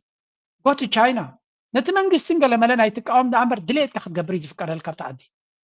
ዝኾነ ዓይነት ቢዝነስ ክትገብር ትኽእል ኢኻ ኣብቲ ፖለቲካ እቲኻ ውሽጣዊ ሃርሞኒ ናይቲ ዓዲ ከተበላሹን ክትፅይቕ ኣብ ኮምታ ተደይወፊርካ ድሌትካ ክትገብር ትኽእል ኢኻ ታስዋይ ቻይና ንኣንተርፕረነርስ ዝበለፀ ቦታ እዩ ብዙሓት ካምፓኒታት ናይ ኣሜሪካ ድማ ናይ ኤሮጳ ብፍላይ ናይ ጀርመን ዝዓበየ ኢንቨስትመንት ናቶም ኣብ ቻይና እዩ ዘሎ ኣብ ኤሮጳ ኣይኮነን ዘሎ ስለዚ እቲ መንግስቲ ኣብቲ ላዕለዋይ ንፁር ዝኾነ መንገዲ ኣለዎ ናብቲ ንሱ ዝኸዶ ምስ ክትከይድ ተደሊኻ ድሌትካ ክትገብር ትኽእል ኢኻ ሕጊ ናይቲ ሃገር ጥራይ ትጥሓስ ከምኡ ድማ ኣብ ልዕሊ ካምፓኒታት ዘለዎ ሕጊ ፍቱሕ ዝኾነ ሕጊ ዘለዎ ኣሳሪ ይኮነን ከምኡ እንተጌርካ ጥራይ ድማ ብዙሕ ቢዝነስስ ክመፀካ ዝኽእል ውፅኢት ድማ ከተምፅእ ትኽእል ስለዚ ናይ ኤሮጳ መንገዲ ዝኽተል ልክዕ ከም ኤሮጳ ክኸውን ይኽእል ኣብዚ ሕጂ ካልእ ሓንቲ ንእሽተይ ክበኩም የሽዑ ናብ ኣፍሪቃ ክሰግር እዩ Today we're making a big step towards de-dollarization and boosting ties between Iran and Russia. ሓንቲ ኣላትኩም ኣብዚኣ ኤሮጳ በዚኣ ጥራይ ጌርኩም ዘክርዋ Out of the gate, she wasted no time in making her stance on the war in Ukraine clear. If we just give in to the aggressor and say that, okay, take what you want, then all the aggressors or would-be aggressors all across the world will get the note, okay, this pays off. እዚኣ ትሪእዋ ዘለኹም ድማ እታ ኤሮጳዊ ሕብረት ሚኒስትሪ ጉዳያት ወፃኢ ኢሉ መሪፅዋ ዘሎ እዩ ስለዚ ብጀካ ኩናት ካልእ ቋንቋ ዘይብላ ናይ ብሓቂ ንኤውሮፓ ሕብረት ካብቲ ዘለዎ ናብ ዝበኣሰ ክትወስዶ ትኽእል Today, we're making a big step towards de-dollarization and boosting ties between Iran and Russia. By connecting the national payment systems of the two countries, the borders of electronic payments are eliminated, and a new chapter in economic and cultural cooperation begins. Finally, ኢራንን ራሽያን ኣብ መንጎ ክልቲአን ሃገራት ዝነበረ ፔይመንት ሲስተም ብኢንተግሬት ወይ ብሓደ ብምስራሕ ነቲ እገዳ ናይ ኣሜሪካ ናይ ዶላር ኩነታትን ብምስጋር እገዳ ክሰብር ዝኽእል ኣካይዳ ብምትትታወን ንብዙሓት ሃገራት ኣብነት ኮይነን ኣለዋ ብፍላይ ድማ ነተን ብሪክስ ዝበሃላ ሃገራት ሓደ ዓብይ ኣብነት ዝኾነ ኣካይዳ ገይረን ኣለዋ Finally, Iranians and Russians now have the seamless convenience of using their bank cards for transactions in each other's countries. This exciting news was announced here at the Central Bank of Iran after it officially launched the integration between Russia's Mir payment system and Iran's Shatab system. It's a significant step towards facilitating financial transactions between the two countries, especially as the two sides have been trying to find a way to shield their trade against the impacts of ዝንታይ ዝፈጥር ዘሎ እቲ ኣሜሪካ ትቆፃፀሮ ዝነበረት ንግዲ ወይ እውን ኣሜሪካ እንተደፍኪዳትልካ ቁጠባኻ ብፅቡቅ ክኸይድ ከም ዘይክእል ዝግበር ዝነበረ ንዑ ንምስጋር ኣካል ናይቲ ብሪክስ ገብሮ ዘሎ ኣካይዳ ኣብ መንጎ ክልቲአን ኣብ ልዕሊ ክልቲአን ዓብ እገዳ ስለ ዘሎ እዚ ኩነታት እዚ ኣይ ሪሊ ሆፕ መንግስቲ ኤርትራ እውን ኣብቲ ኩነታት እቲ ኣክቲቭ ዝኾነ ተሳትፎ ክህልዎ ሕጂ እኳ ኣድላይ ይኮነን ኣብ ዓይን ኣሜሪካ ዘይመታው ብሓፈሻ ግን እቲ እገዳ ናይ ኣሜሪካ ብኸምኡ ክቕፅል እንድሕር ኮይኑ ተበግሶታት ሞሳድ እውን ኣገዳስነት ክህልዎ ይኽእል ይኸውን ርግፀኛ መንግስቲ ኤርትራ እውን ዝከታተሎ ነገር ከም ዝኾነ ብሓፈሻ ግን እንታይ ንርኢ ኣለና እገዳ ናይ ኣሜሪካ ንኽስገር ተኽእሎታት ይፍጠር ከም ዘለዎን ክልተ ዓበይቲ ሃገራት ነዳዲ ዘለወን ፀጋታት ዘለወን ተደላይነት ዘለወን ራሽያን ኢራንን ብሓደ ኮይነን ንክሰርሓ ንኣሜሪካ ፎሪ ዘውፅአ ቻይና እውን ኣብ ጎነን ስለ ዘላ ኣብቲ ሲስተም ኣያተወትና ኣላ ግን ርግፀኛ እሱ እውን ኢንተግሬት ክኸውን ምዃኑ መጠን እዚ እናሰፍሐ ዝኸደ መጠኑ ድማ ናይ ኣሜሪካ ዕብለላ ወይ እውን ኣብቲ ፋይናንስያዊ ዘለዋ ፀብለልትነት እናጎደለ ክኸይድ ከም ዝኽእል እዩ ዝንገር ዘሎ እዚ ከዓ መብዛሕትአን ሃገራት ብጥንቃቐ ዝከታተልዎ ነገር ምዃኑ ምግንዛብ የድሊ እገዳ ማለት ንመብዛሕትኡ ሰብ ፅቡቅ ዝኾነ መረዳእታ ዘይብሉ ኣሎ ስምዑ ኣብዚ እገዳ ክሳዕ ክንደይ ከቢድ ከም ዝኾነ መንግስቲ ኤርትራ ክዛረብ ከሎ እገዳ ንምንታይ መፂኡ ተተባሂሉ ሓደ ንዓና ናይ ምክልኻል ብቕዓት ብቴክኖሎጂን ብዓይነትን በፅወር ብፍላይ ከይነሐይድ ምእንቲ ሓንቲ ጥይት ክንገዝእ ከማ ናይ ፍቀደልና ነይሩ ትረፍ ታንክ ትገዝእ ነፋሪ ትገዝእ ዝኾነ ትገዝእ ኣይትኽእልና እሱ ጥራይ ዘይኮነ ገንዘብና ብረሃፅ ዜጋታትና ዝተኣከበ ገንዘብ ከም ድላይና ክነንቀሳቕሱ ናይ ንኽእል ኢና 200 ሚታዊት ባርነት እዩ ስርቂ እዩ ምትፍፋእ እዩ ሓዋላ ክልከል ኣለዎ ዝኾነ ፊናንስያዊ ኣገልግሎታት ክሕናቕ ኣለዎ ደሚርካ ትሪኦ ከለካ ወታደራዊ ስነ ኣእምራዊ ፖለቲካዊ ጥራይ ዘይኮነ ኣብ ዓቕምና ናይ ምስብባር ምብትታን ዝተገብረ ፈተነታት ውሕድ ኣይኮነን ግን ኣሰኒፎምና ድዮም ዋላ ሓደ ኣይሰንፈና እገዳ ንምንታይ መፂ ስለዚ ኩሉ ግዜ ክንዝክሮ ክንክእል ኣለና እቲ እገዳ ዝበሃል ዝተፈላለየ ገፃትን መልክዕን ሒዙ ዝመፅእ ምዃኑ ብፍላይ ናብ ኤርትራ ድማ እቲ ዕላማናቱ ነቲ መንግስቲ ንምርኽማሽ ንዑ ርኽምሽ ኢሉ ኣብ ካልእ ክገብር ከም ዘይክእል ምክንያቱ ሃገር ወታደራዊ ዓቕምናታ ተተዳኺሙ ክትከላኸል ዘይትኽእል እንተኮይና ፀላእቲ ብዝኾነ መንገዲ መፂኦም ነቲ ሲስተም ንምቕያር እቲ ዝቐለለ እዩ እዚ ከዓ እቲ ሬጂም ቼንጅ ዝበሃል በዚኦም ከተግብርዎ ዝሓስቡ ነይሮም ሓደ ዓብይ ፍፃመ ድማ ኣብዚ እዋን እዚ ዶናልድ ትራምፕ ስልጣን ይሕዝ ኣሎ ክበሃል ከሎ ኣብቲ ትሕቲኡ ተን ሪጅናል ፓወርስ ዝበሃላ ክሳዕ ክንደይ ብቕልጡፍ ክንቀሳቐሳ ከም ዝኽእላ ንዘራረብ ነርና ኣብዚ መርኣያናቱ ድማ ንሪኦ ኣለና ግብፂ ኣብ ቀርኒ ኣፍሪካ ቅልጡፍ ዝኾነ ለውጢ ክትገብር ትፍትን ኣላ ነዚ ንክትገብር ግን ምስ ኣሜሪካ ፅቡቅ ዝምድና ስለ ዘለዎም ዶናልድ ትራምፕ ድማ ኣብ ስልጣን መፂኡ ስለ ዘሎ ሓንቲ ነገር ጥራይ ዘላቶም ኣገዳሲት ንሳ ድማ ምስ ቱርኪ ፅቡቅ ዝኾነ ዝምድና ዕምቆ ዘለዎ ዝምድና ክገብሩሎም ስለምንታይ ንዝብል ቱርኪ ኣብ ሶማልያ ካብ 2011 ዝጀመረ ዕምቆ ዘለዎ ሽርክና ስለ ዘለዋ ግብፂ ትኸዶ ዘላ ብመንገዲ ሶማልያ ጌራ ክትከዶ ትኽእል ምስ ቱርኪ ፉሊ ሙሉእ ብምሉእ ብምትሕብባር እምበር ኣንጻር ቱርኪ ክትከይድ ኣይትኽእልኒ ስለዚ ኣብ መንጎ ቱርክን ኣብ መንጎ ግብፅን ዝግበር ዘሎ ሓድነት ኢትዮጵያ ኣብቲ ቦታቲ ኣብ ብድሆ ኣብይ ኣሕመድ ኣብ ብድሆ ከጋጥሞ ምዃኑ መርኣያናቱ እዚ እዩ መበል ሳልሳይ ግዚኦም እዮም ዝራኸቡ ዘለዉ ኣብዘን ቀረባ እዋን ማለት እዩ ቅድሚ ሒደት ኣዋርሕ ፕሬዚደንት ናይ ቱርክን ናይ ግብፅን ተራኺቦም ነይሮም ደጊሞም ድማ መጀመርያ ናብ ግብፂ መፂኡ ነይሩ ፕሬዚደንት ናይ ቱርኪ ድሕሪኡ ናይ ግብፂ ናብኡ ከይድዎ ናይ ቢልዮናት ዶላር ዝኸውን ንግዲ ኣብ መንጎን ተሰማሚዖም ኣለዉ ኣፅዋር ድሮናት ናይ ቱርኪ ይኹን ካልእ እውን ናብ ግብፂ ክትገዝእ ምዃና ተነጋጊሮም ብምቕፃል ክልቲአን ሃገራት ኣብ ግብፂ ዘለወን ኩነታት ድማ ብሓደ ክርይዎ ምዃኖምን ናቶም ስትራቴጂ ከቕንዑ ምዃኖምን ሓቢሮም ክሰርሑ ምዃኖምን ተዘራሪቦም ልክዕ ድሕሪ ዘረቦም ግብፂ ምስ ሶማልያ ዲፈንስ ዲል ጌራ ቱርኪ ምስ ሶማልያ ዲፈንስ ዲል ጌሮም ደጊሞም ድማ ነቲ ዲልስ ብተግባር ክሰርሑሉ ንርኢ ኣለና ሕጂ ድማ ደጊሞም ነቲ ኣብ መንጎ ክልቲአን ዘሎ ሃገራት ኩነታቶም ኣብ ሙሉእ ቀርኒ ኣፍሪቃ ዘለዎም ኣተሓሳስባ እንቋት ክውስኹሉ ይፍትኑ ኣለዉ እዚ ድማ ኣብ ሱዳን ዘሎ ኩነታት ኣብ ሊብያ ዘሎ ሊብያ ግረፍዎ ኣብ ሱዳን ዘሎ ኩነታት ኣብ ግብፂ ዘሎ ኩነታት ብቀይሕ ባሕሪ ዝምልከት ኩነታት ኤርትራ ድማ ኣብቲ ምስ ግብፂ ዘለዋ ኪዳን ስለ ዘሎ ኤርትራ ኢንዳይሬክትሊ ኣካል ናይዚ ስምምዕ ከም ዝኾነት ንፈልጥ ኣለና እዚ ኸ እንታይ ዘርእየካ ቱርክ ማለት ንኣሜሪካ ኣዝዩ ኣገዳሲ ሃገር እያ ኣብዚ እዋን እዚ ኣብ ኔቶ ካልኣይ ዝዓበየ ሰራዊት ዘለዋ ቱርክ እያ ስለዚ ናይ ኣንጻር ቱርክ ንኽትከይድ ኣሜሪካ እውን ኩሉ ግዜ ሽርክነት ናታ ክትሕሉ ክትክእል ኣለዋ ግብፂ ልዑል ኣገዳስነት ስትራቴጂካዊ ኣገዳስነት ዘለዋ ሃገር እያ ግብፂ እውን እንተኾነት ምስ ዶናልድ ትራምፕ ብቐረባ ዝምድና ዘለዎም ክኾኑ ከለዉ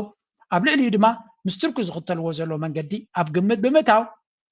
ኣብቲ ዞባ ብዙሕ ኣገዳስነት ዘለዎም ምንቅስቃሳት ክንርኢ ምዃንና ኢና ንርኢ ዘለና እቲ ስትራቴጂ ናይ ሻዕብያ ዝኽተልዎ ዘለዉ ድማ ናብ ፅቡቅ ገፅ ፍረ ከም ዝኽእል በዚ ካ ትርኢ ድሮ እቲ ሪጅናል ኣላይመንት ወይ እውን ኣሰላልፋ ናይቶም ሓይልታት ኣንጻር እቲ ኤርትራ ክትከዶ ትደሊ ዘለ ዘይኮነስ ናብቲ ኤርትራ ክትከዶ ትኽእል ክሕግዝ ዝኽእል እዩ ሰራዊት ናይ ሶማልያ ክነፅ ሓያል ሶማልያ ንክትህሉ ቱርኪ ካብ መጠን ንላዕሊ ትደልን ትፅዕርን ዘላያ ግብፂ ከምኡ ክትፍትን ዘላያ ልዕሊ ማንም ዝፀዓረታዊ ድማ ኤርትራ እያ ሰራዊት ናታ ዝዓለመት ልዕሊ ከባቢ 15,000-20,000 ሰራዊት ዓሊማ ብቁዕ ሰራዊት ሰርሓትላ እንተላ ኤርትራ እያ ስለዚ ረብሓ ናይ ቱርክን ረብሓ ናይ ኤርትራን ጥቡቕ ዝምድና ኣለዎም ኣምባሳደር ናይ ቱርኪ ኣብ ኤርትራ ዘሎ ብዙሕ ኣክቲቪቲ ክገብር ዝፍትን ይከታተሎ ኣብ ኤክስ ስለዚ ምናልባት ኤርትራን ቱርክን ቀጥታዊ ናይ ፕሬዚደንታት ደረጃ ርክብ እኳ እንተዘይገበራ ስትራቴጂ ናተን ግን ተመሳሳልነት ከም ዘለዎን ኣብ ረብሓ እውን ዘመሳስለን ከም ዘለዎ ኢና ንርኢ ዘለና እዚ ድማ ንኤርትራ ኣይኮነን ክትቅርቀር ዝበለፀ ዕድል ዝፈጥረላ ኣብቲ ዞባ ደረጃ ድማ በዚ ዘላቶ እንድሕር ከይዳ እውን ነቲ እገዳ ናይ ኤርትራ ንምልዓል ክግበር ዝኽእል ፃዕሪ ውፅኢት ከምፅእ ከም ዝኽእልን ዶናልድ ትራምፕ ድማ ፕራክቲካል ሰብ ስለ ዝኾነ ነዚ ኩነታት እዚ ሸለል ክብሎ ይክእልን እዩ ሓደ ካብቲ ልዑል ኣገዳስነት ዘለዎ ኩነታት ንርኢ ኣለና ካብኡ ብዘይፍለ ድማ ሓደ ዘረባ ኣብ ኢትዮጵያ እውን ብዙሕ ብተደጋጋሚ ኢትዮጵያውያን ፖስት ዝብልዎ ዘሎ ኩነታት ኣሎ እንታይ እዩ እሱ እንድሕር ኢልኩም ድማ ኣብዚ ትሪእዎ ዘለኹም ናይ ባይደን ዝነበሩ ፖለቲከኛታት ኩላቶም ገሊኦም ባዕሎም ይሃድሙ ገሊኦም ድማ ክጥረዙ ምዃኖም እዮም ዝንገር ዘሎ እዚኣ ኣምባሳደር ናይ ኣሜሪካ ኣብ ኬንያ ዝነበረት አንከር ስቴት ዝነበረት እያ ድሮ ዶናልድ ትራምፕ ዝተመረፀ ካብ ስልጣና ንክትወፅእ ብፍቃዳ ሬዚግኔሽን ናታ ሂባላ እንታይ ማለት እዩ ነቲ ዲፕሎማሲ ናይ ቀርኒ ኣፍሪካ ዝዝውሩ ዝነበሩ ፖለቲከኛታት ኩላቶም ካብቲ ቦታቲ ክፅርገፉ ምዃኖም እዚ ከዓ እንተስ ንፅቡቕ እንተስ ንሕማቕ ለውጢ ክመፅእ ከም ዝኽእል እዩ ዝንገር ዘሎ ኢትዮጵያውያን ድሮ ነታ ብዓዶም ዘሎ ኣምባሳደር ንሱ እውን ይወፅእ ኸውን እዮም ዝብሉ ዘለዉ ትሕቶ ግን ንሱ ወፅኡ ብመን ክትካዩ እዩ ትሕቶ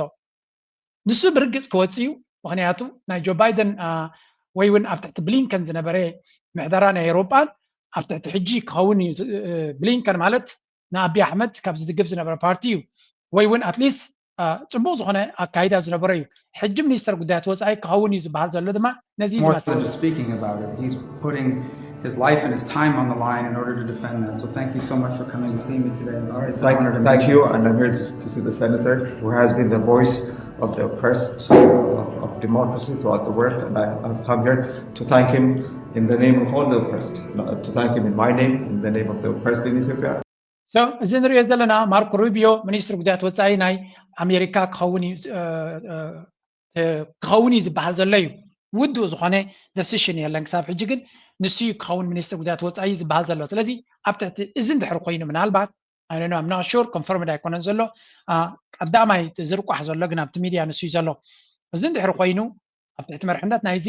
ኣብ ኢትዮጵያ ክኽተሎ ዝኽእል ምስ ፕሬዚደንት ዶናልድ ትራምፕ ምስ ግብፂ ዘለዋ ዝምድና ኣብ ግምት ብምእታው እቲ ፖለቲካ ኣብ ቀርኒ ኣፍሪካ ክህሉ ዝኽእል ኣብ ናይ ምሕደራ ናይ ዓቢ ክህሉ ዝኽእል ድማ ከቢድ ክኸውን ከም ዝኽእል እዩ ዝርዳእካ ካብኡ ውፅእ ከይበልካ ድማ ኢትዮጵያውያን ምንድሮ ባዕሎም ክዛረብዎ ጀሚሮም ኣለዉ ቀጠናው ከለላ ኢትዮጵያ እንደሆነች በተደጋጋሚ እናነሳለን ቀደም ብለህ እንዳልከው የቀጠናው ባክቦን ወይ ደግሞ የጀርባ አጥንት ኢትዮጵያ እንደሆነች ይታወቃል አይ ቲንክ ይሄ የፎሪን ካውንስሉ መግለጫ ወይ ደግሞ ሀተታ በደንብ ያሳያል ብዬ ማምነው ሀያላኑ ሀገራት ኢንተርናሽናል ኮሚዩኒቲ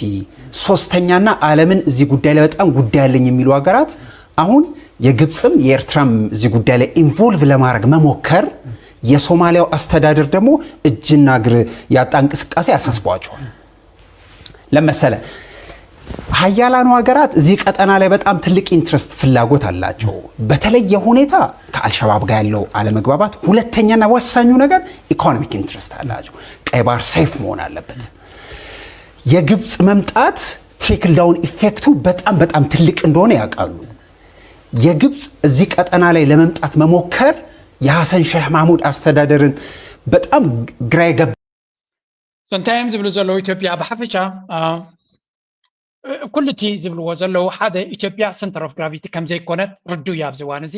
የስ ኢትዮጵያ ዓበ ማርኬት እዩ ንብዙሓት ሃገራት ድማ ኣገዳስነት ዘለዎ ሃገር እዩ ሸለሊልካ ክትሓልፎ ትኽእል ኣይኮነን እቲ ሕቶ ኢትዮጵያ ኣብ ትሕቲ መርሕነት ናይ ኣብይ ኣሕመድ ኣይኮነን ንቀይሕ ባሕሪ ውሕስነት ክትህብ ንኢትዮጵያ ውሕስነት ክትህብ ኣይትኽእልን እያ ዘላ ኢትዮጵያ ዝበሃል ሃገር ኣብ ሕንፍሽፍሽ ዘሎ ምናልባት ንሓደ ዓመት ኣይኮነን 4 ዓመት ካብተን 5 ዓመት 6 ዓመት ኣብ ስልጣን ፀንሓለን ምናልባት ፍርቂ ዓመት እያ እንተኾነት ኣብ ሰላም ነይሩ ወይ እውን 2 ዓመትን ፈረቓን ኖ ኣብ ኦሮሚያ ዕግርግር ነይሩ እዩ ሜቢ ፍርቂ ዓመት ወይ ዓመት ተገበረ ኣብ ሰላም ሃገር ብፍጹም ካብ ኩናት ጠጠው ዘይበለት ካብ ደምነትን ህልቂትን ጠጠው ዘይበለት እያ ሃገሩ ሰላም ክገብር ዘይከኣለ ቀይሕ ባሕሪ ከውሕስ ኢሎም ክዛረቡ ከለዉ ኣይኮነን ማሕበረሰብ ዓለም ከኣምኖም ንሱ ንባዕሉ ትዘርቡ ከኣምኖ ይክእልኒ he knows that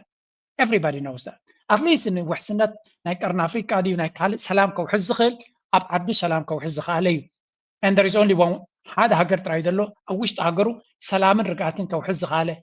ኣብ ደገ ባሕሩ ሰላምን ርግኣትን ከውሕስ ዝኽኣለ መንግስቲ ኤርትራ ጥራይ ዘሎ ሱዳን መሬቱ ከውሕስ ኣይከኣለን ባሕሩ ከውሕስ ኣይከኣለን ኣብ ዓብይ ትራብል ሽግር እዩ ዘሎ ኢትዮጵያ ህዝቡ ከውሕስ ኣይከኣለን ሃገሩ ከውሕስ ኣይከኣለን ካብ ዕግርግርን ኩናትን ቀትለትን ህልቂትን ጠጠው ዘይበለ ሃገር ኢና ንርኢ ዘለና ሶማልያ of course ሶማልያ ገና ዘይተረጋገን ዘይተሃንፀን ሃገር እዩ ስለዚ ኣብቲ ቀርኒ ኣፍሪካ እቲ እንኮ ብየመን ተኸይድካ ድማ የመን ድማ ኣገይን ኣብ ዲቕ ዝበለ ክራይሲስ ዘሎ ሃገር እሞኻ ነቲ ቀይሕ ባሕሪ እውን ሽግር ፈጢሩ ዘሎ እዩ ስለዚ ጅቡትን ኤርትራን የንተን ውሽጣዊ ሰላም ዘለወን ጽቡቕ ዝኾነ ርግኣት ዘለወን ሃገራት ክበሃላ ዝኽእላ ጅቡቲ ኦልሬዲ ልዕሊ ዓቕሙ ኢንተርናሽናል ፕሬዘንስ ኣለዎ ናይቲ ቤይዛት ናይ ካልኦት ኣብ ግምት ምታው ስለዚ ኤርትራ ኣብቲ ዞባቲ ኢንዲፐንደንት ዝኾነ ፖሊሲ ትኽተል ዘላ እያ ብዙሕ ነገራት ክለዓል ይኽእል ብጉዳይ ኤርትራ ምክንያቱ ኤርትራ ስለምንታይ ከምኡ ክትከውን ክኢላ ኣብቲ ዞባቲ ንብዙሓት ሰባት ክርድኦም እውን ኣይክእልን እዩ ከመይ ዝበለ ሓደ ሃገር ክንዲዚ ዓይነት ዓበይቲ ሃገራት ዝዋስእሉ ዘለዎ ዞባ ናፃ ዝኾነ ፖሊሲ ሒዙ ክኸይድ ክኢሉ እዚ ንባዕሉ ምናልባት ሓደ ካብቲ ንኤርትራ ምስ ኤርትራ ዕንቆ ዘለዎ ዝምድና ንኸይገብሩ ዝዕንቀፅ ዘለዎ ንሱ እዩ እዚ ኸ እንታይ እዩ ምስ ኣሜሪካ ቅርበት ዘይብላ ግን ኣሜሪካ ኣብቲ ዞባቲ ምስ ኤርትራ ዝኾነ ይኹን ሃገር ዝምድና ንኸይትገብር ዓንቃፊት ሃገር ምዃና ምግንዛብ የድላ እዚ ስለዚ ኣብ ዘበነ ዶናልድ ትራምፕ መንግስቲ ኤርትራ ብንግኡ ይብገስ ኣሎ ነዚ ነገራት ነዚ ዳይናሚክስ እዚ ንምቕያር ቀሊል ግን ክኸውን ኣይኮነን ንእሽተይ ኣብ ሱዳን መለስ ተመሊሰ ክሪአ እዚኣ ሱዳን ዝግበር ቀረብ ኣፅዋርዶ ክብል ውድብ ሕብረት ሃገራት ፃውዒ ተቕሪቡ ንተዋጋእቲ ሓይልታት ሱዳን ዝግበር ቀረብ ኣፅዋርዶ ንክብል ምክትል ዋና ጸሓፊት ጉዳያት ፖለቲካን ምስፋን ሰላም ንውድብ ሕብረት ሃገራት ሮዝመሪ ዲካርሎ ኣተሓሳሲበን ምክልኻል ሱዳን ሓይልታት ወሃቢ ዝደግፈን ካብ ደገ ንዝቐርበሎም ኣፅዋር ውግእ ብምትእማን ኩናት ኣብ ምቕፃልን ተዋጋእቲ ኣብ ምምልማልን ከም ዝርከቡ እተን ምክትል ዋና ጸሓፊት ኣብ ኣኼባ ቤት ምክሪ ፀጥታ ውድብ ሕብረት ሃገራት ገሊፀን እየን በዚ ድማ ስቃይ ህዝቢ ሱዳን ይናዋሕ ስለ ዘሎም ናብዞም ሓይልታት ዝግበር ምቕራብ ኣፅዋር ደው ክብል ይግባእ ኢለን እዚ ሓላፍነት ዝጎደሎን ዘይሕጋዊ ተግባርን ደው ንክብሎም ንቤት ምክሪ ፀጥታ ዝሓተታ ዲካርሎም እቶም ኣፅዋራት ውግእ ብመን ካበይን ይቐርቡ ከም ዘለዉ ግን ኣይነፀራን እየን ሚያዝያ 2023 ብኣቋፅር ኣውሮፓውያን ብስንኪ ዝተወልዐ ኩናት ሱዳን እዚ ንሪኦ ዘለና ጉዳይ ናይ ሱዳን ኣዝዩ ከቢድ መድረኽ ከም ዘለዎን ኣዝዩ ሓደገኛ መኣዝን ይኸይድ ከም ዘለዎን ብምግንዛብ ድሮ ኣቃብ ሰላም ወንቲ ዩናይትድ ኔሽንስ ዩኤን ፍሉይ ልኡኽ ናቱ ናብ ኤርትራ ሰዲዱ ነይሩ እዚ ፍሉይ ልኡኽ ድማ ናይ ኤርትራ ሓሳባት ሰሚዑ ሕጂ ድማ ንግብፂ ከይዱ ምስ ሚኒስትሪ ጉዳያት ወፃኢ ናይ ግብፂ ተራኺብሎ እዚ ድማ እንታይ ዘርእየካ ኣብቲ ዞባ ዝኾነ ነገር ንክግበር እንተኮይኑ እተን ኣባላት ሃገራት ኣብቲ ዞባ ዘለዋ ክሳተፋ ከም ዘለወን ኣብ መንጎ ግብፅን ኤርትራን ዘሎ ዝምድና ድማ በዚ መቃን ክትሪኦ ከለካ ኣብ መብዛሕትኡ ተመሳሳልነት ፖሊሲ ስለ ዘለወን ኣብቲ ናይ ዞባዊ ጉዳይ ናይ ሱዳን ጉዳይ እውን እንተኾነ ኤርትራ ወላ እውን ኢዳ ብዓብዩ እንተዘየተወት ዓብ ፅልዋ ዘለዎ ሃገር ከም ምዃና መጠን ኤርትራ ኣብቲ ዲያሎግን ዲስካሽን ናይ ግብፅን ክትሳተፍ ንርኢ ኣለና بمسرቱ እቲ ኩነታት ድማ ንኤርትራ ሲግኒፊካንስ ወይ እውን ኣገዳስነት ናይ ኤርትራ እናዓዘዘ ዝኸይድ ዘሎ እቲ ኣብ ዞባዊ ኢሹስ ኣብ ዓበይቲ ዞባውያን ነጥብታት ክትሳተፍ ከላ ኤርትራ ድማ ኣገዳስነት ናታን ብደረጃ ዓለም ዘለዋ ጠማምታን ንምቕያር እውን ልዑል ኣገዳስነት ዘለዎ እዩ ንመለስ ኣብቲ ሪፖርት ይሁን ማድረጋቸው ኢንተርናሽናል ኮሚዩኒቲው በዋናነት የሶማሊያን ስርዓት የያዘ መንግስት እንዲቆም ከመፈለግ እንዳልሆነ ያውቃሉ ሌላ ኢንቴንሽን እንዳለ ይገባቸዋል ስለዚህ ኢንተርናሽናል ኮሚዩኒቲ ላይ ያለው ሪአክሽን በጣም ጠንካራ ነው ይሄን ሁሉ የምንለው ኢትዮጵያ ጋር ለመምጣት ስለምንፈልግ ነው ይኸውልህ ሶማሊያ የውስጥ ጉዳዮቿን ሶማሊያ የራሷን ጉዳዮቿን በራሷ የመወሰን በራሷ ሁሉ ነገር የማድረግ መንገድም መብትም አላት ሁለተኛ ሪፐብሊክ የሆኑ ሀገራት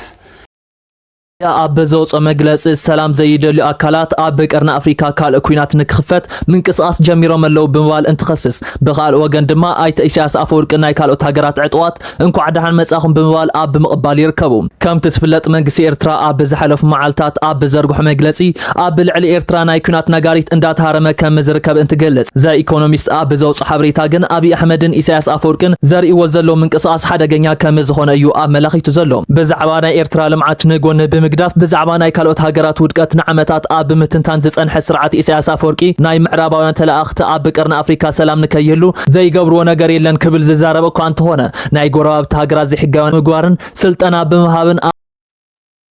ከምዚ ንሪኦ ዘለና ኩሉ እዚ ዘዛረቦም ዘሎ እቶም ናይ ተጋሩ ኤሊት ማለት እዩ ወይ እውን ሚድያ ናይ ትግራይ ኩሉ ግዜ ኣንጻር መንግስቲ ኤርትራ ናይ ኤርትራ መርገፂ ብግምጣል ምንባብ ከም ንቡር ጌርካ ትወስድ ዘለካ ስለምንታይ ኢና ድማ ክንፈልጦ ዘለና ኤርትራ ትግበር ኣይትግበር ጽቡቕ ትስራሕ ኣይትስራሕ ኩሉ ግዜ ኣንጻራ ዝዛረብ ሚድያ ከም ዘሎ ክትፈልጡ ኣለኩም ትምን ድሕሪላ ኣንጻራ እንተተዛሪባ ኣንጻራ every now and then there is always a negative energy ኣንጻር እዚ መንግስቲ ኣብ ኤርትራ ዘሎ that's why ድማ እቲ ህዝቢ ክነቅሕ ዘሎ እቲ ኣካይዳ ክርዳኣና ክበርሃልናን ዘሎ ምክንያቱ at the end of the day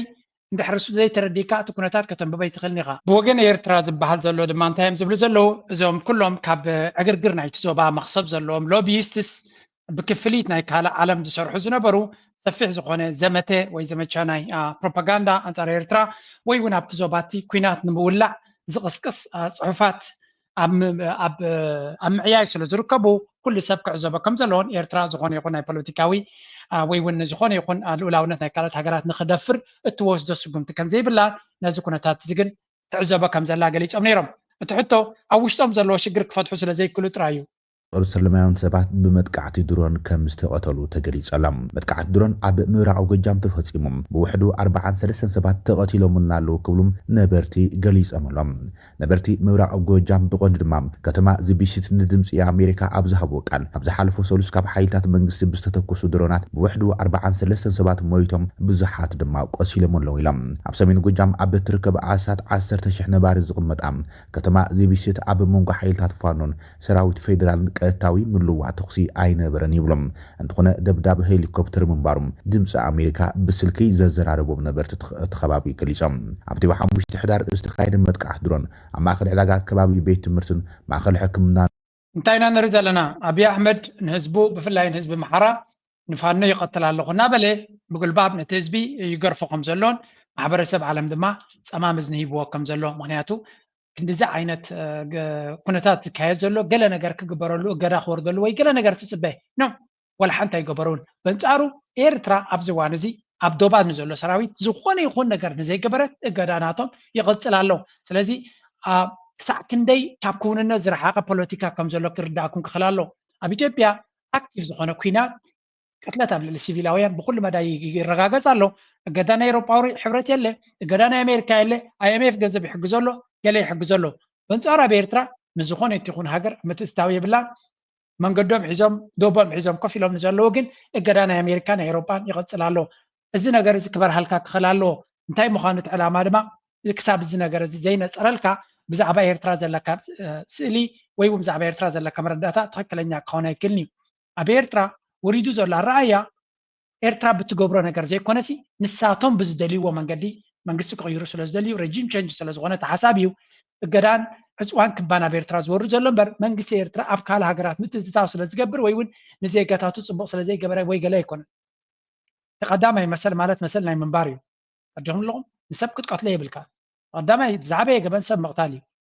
سب زقتل زل منجست جد ولا حنتي يقولوا يلو بنصارى بيرترا سيفيلاوي دايما دايلو زقتل منجست يكون زلو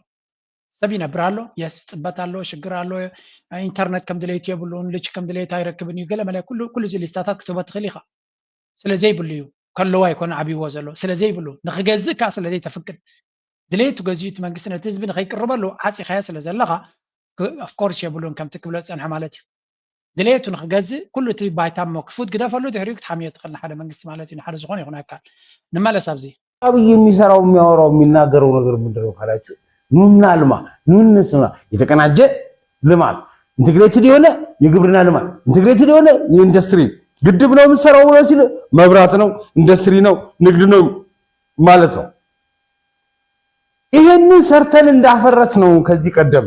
ይሄንን ሰርተው እንዳወደሙት ሳቅ ነው መፈራውን ቅዠት የሚሆንብኝ ይሄንን ሰርተው አፈርሰውት አውድመውት ዛሬም ቁጭ ብለው ፍለፊታቸው ያወራሉ እነሱ እነ ደብረጽዮን አሉ አይደል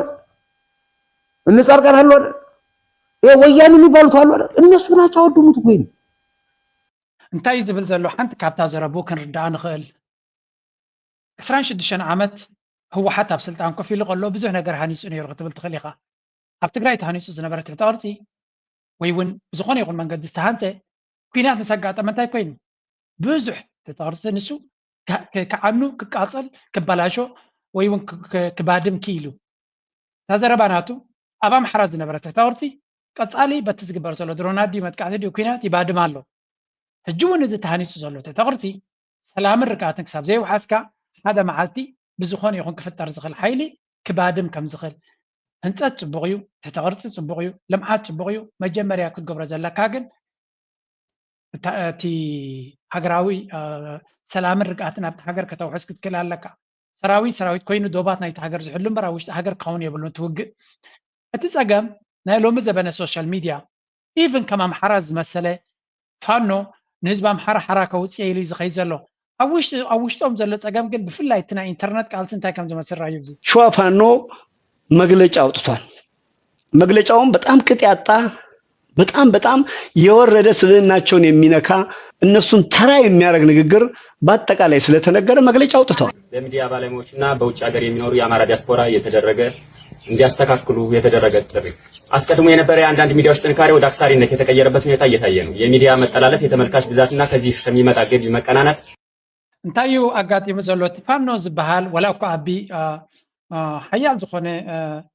ምክንያት ፈጢሩሉ እንተሎ ሓቢሩ ንክሰርሕ ኣብ ደገ ዘሎ ሰብ ብሶሻል ሚድያን ብኢንተርነትን ብናይ ደገን ኦርጋናይዝ ዝኾነ ጥርናፈ ክሰልጥ ኣይክእልን እዩ። እዚ ድማ ወላ እውን ፅቡቅ ዝኾነ ምክንያት እንተለዎም ንክቃለሱ ሓቢሮም ንክቃለሱ ናይ ደገ ሓይልታት መንገዲ ሚድያ ድዩ ብመንገዲ ፅልዋ ናይ ገንዘብ ድዩ ምትትታው ክሳብ ዝገበሩሉ ሓበራዊ ዝኾነ ግንባር ክሳብ ሕጂ ከቆሙ ይከኣሉን። እዚ ድማ እንታይ ዝነገረካ ደገ ዘሎ ሰብ ኣብ ፖለቲካ ናይቲ ሃገር ውፅኢት ከምፅእ ኣይክእልን እዩ። እዚኣ ጥራይ ክነግረኩም ዝኽእል እዚ ኣብዚ ደገ ንሪኦ ዘለና ዲሞክራሲ ዶ ሕንፍሽፍሽ ዶ ገለ ዶ ዝበሃል ዘሎ ኣብ ውሽጢ ኣፍሪካ መፅኡ ለውጢ ከምፅእ ከቢድ እዩ። ወላ እውን ህዝብኻ እናተጨፍጨፈ ከሎ ብሓደ ሓፍ ክብል ኣይክእልን እዩ። ደንበ ተቃዋመናትና ረይዎ ንክንደይ ዓመታት ኣብ ኤርትራ ዘሎ መንግስቲ ከምዚ ዝገብር ከምዚ እኹል ምክንያት ነይርዎ። ንኣብነት ኣብ ኤርትራ ዘሎ መንግስቲ ንኩሉ ህዝቢ ኤርትራ ማዕረ እዩ ዝርዮ። እቲ ዝገብሮ ዘሎ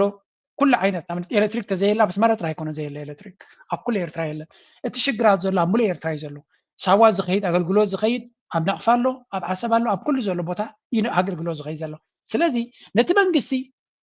ክትቃወመ እንድሕር ኮንካ ኩሉ እቲ ህዝቢ ሓደ ምክንያት መሃለዎ። ምክንያቱ ሓደ ዓይነት መንግስቲ ሓደ ዓይነት ኣካይዳ ዘለዎ ስለ ዘሎ ብኤርትራ እቲ ተቃውሞ ሓደ ኣካል ኮይኑ ክቃወም ተፀበኻዮ። እቲ ፀገም ግን እንታይ እዩ? ናይ ስልጣን ረብሓ፣ ናይ ገንዘብ ረብሓ፣ ናይ ዝተፈላለዩ ዕላማታት ዘለዎም ሰባት ስለ ዝኾኑ ኣብዚ ዲሞክራሲ ድማ ሓደክ ናቱ ረብሓ ስለ ዝጥምት እንታይ ይኸውን? ብሓደ ክትቃለስ ኣይትኽእልን ኢኻ። ደሴም ሰባት እዚኦም ሰባት እዚኣቶም ኣብ ደገ ዘለው ክንምንታይ ጥዑይ ኣተሓሳስባ ኣለዎም ለውጢ ደልዮም ምስ ከምኦም ሰባት ሓቢሮም ንክሰርሑ ሽግር ኣሎ። እዚ ኸ እንታይ ይፈጥረልካ? ሃገራውነት ዝበሃል መንፈስ ስለ ዘየለ ወይ እውን ኣነ ዘይረብሓሉ እቲ ሃገር ክትረብሓሉ ትኽእል ዝብል ኣካይዳ ኣተሓሳስባ ስለ ዘየለ ኣብዚ ምዕብል ዓለም ኣነ ክረብሕ ኣለኒ ድሕረይ እቲ ሃገርን ህዝብን ክረብሕ ዘለዎ ዝብል ኣተሓሳስባ ስለ ዝኾነ ኢንዲቪዥዋሊስቲክ ቢሄቪየር ስለ ዘሎ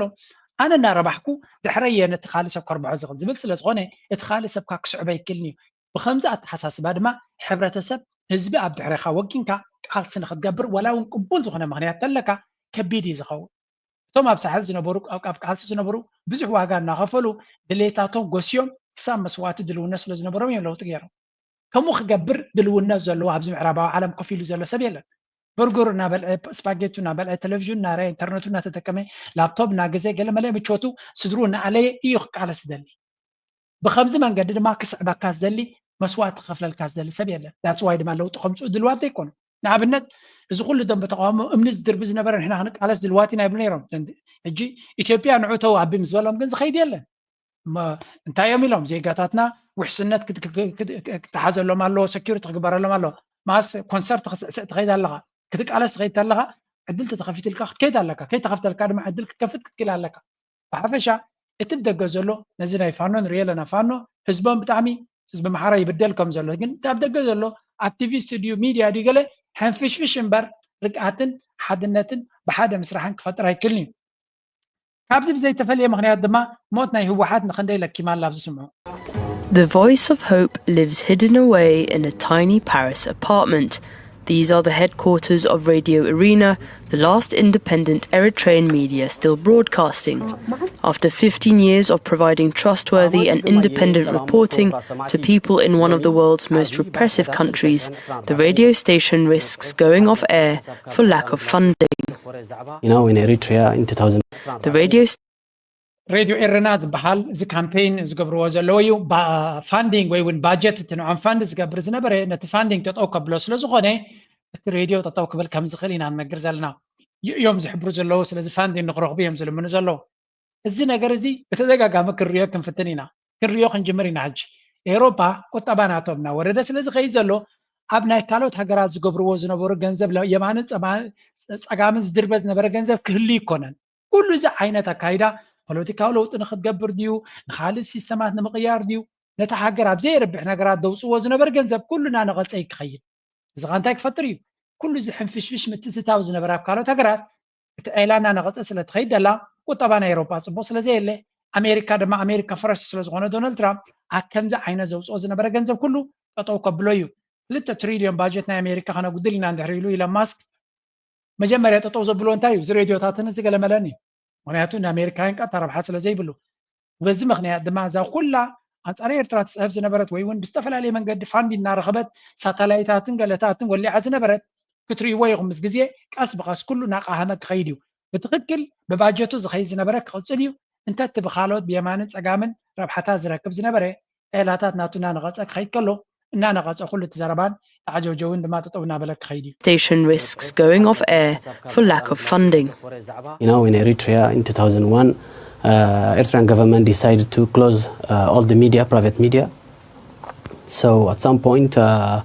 we only hear the government's voice, which is merely propaganda. So we want to hear the ካብ ኢትዮጵያ ንምውፃእ ክሳብ $4,000 ወይ ድማ 480,000 ብር ዝበፅሕ ክፍሊት ይሕተቱ ከም ዘለው ተገሊጹ ኣብ ኣዲስ ኣበባን ካልኦት ከተማታትን ኢትዮጵያን ዘለው ኤርትራውያን ናብ ካልእ ሃገር ንምውፃእ ናይ ቪዛ ማሕተም ክሳብ $4,000 ዝበፅሕ ክፍሊት ንምኽፋል ይግደዱ ከም ዘለው እዮም እቶም ስደተኛታት ኣረዲኦም ዘለው ምክንያት እቲ ክፍሊት ናይ ቪዛ ይበሃል ዳ እምበር ግልጽ ከም ዘይኮነን ተመሳሳሊ ዋጋ ከም ዘይብሉን ዝተዛረቡ እዞም ኤርትራውያን መንግስቲ ኢትዮጵያ መጠን ክፍሊት ከም ሓይሽ ከም ዘለው እዮም ጻውዒት ተቕሪቦም ዘለው ቤት ጽሕፈት ኢሚግሬሽንን ዜግነትን ኢትዮጵያ በወገኑ ኣብ ዘውፅኦ መልሲ እቲ ዝሕተት ዘሎ ክፍሊት ናይ ቪዛ ከም ዘይኮነን ነቲ ንዓመታት ብዘይ ሕጋዊ መንገዲ ኣብቲ ሃገር ንጸንሕሉ ግዜ ቅጽዓት እዩ ብምባል ከም ዝገለጸ እዩ ድምፂ ኣሜሪካ ዕላው ገይሩ ዝርከብ እቲ ወሪዱ ዘሎ ክፍሊት ንኤርትራውያን ጥራይ ከም ዘይኮነ ዝገለጸ እቲ ቤት ጽሕፈት ብዘይ ሕጋዊ መንገዲ ዝጸንሑ ናይ ካልኦት ሃገራት ዜጋታት እውን ክኸፍሉ ይግበሩ ከም ዘለው እዩ ኣመልኪቱ ዋና ዳይሬክተር ቁጽርን ምዝገባን ወጻተኛታት ኣይተ ኣዳነ ደበበ ከም ዝገለጽዎ ገር ንጸንሕሉ ግዜ ቅጽዓት እንታይ ንርኢ ዘለና ኤርትራዊ ኣብ ዓድኻ ጥራዩ ኩሉ ነገር ጽቡቕ ነገር ከጋጥመካ ተኾይኑ ኣብ ዓድኻ እዩ ጽቡቕን ሕማቕን ኣብ ዓድኻ እዩ ኡጋንዳ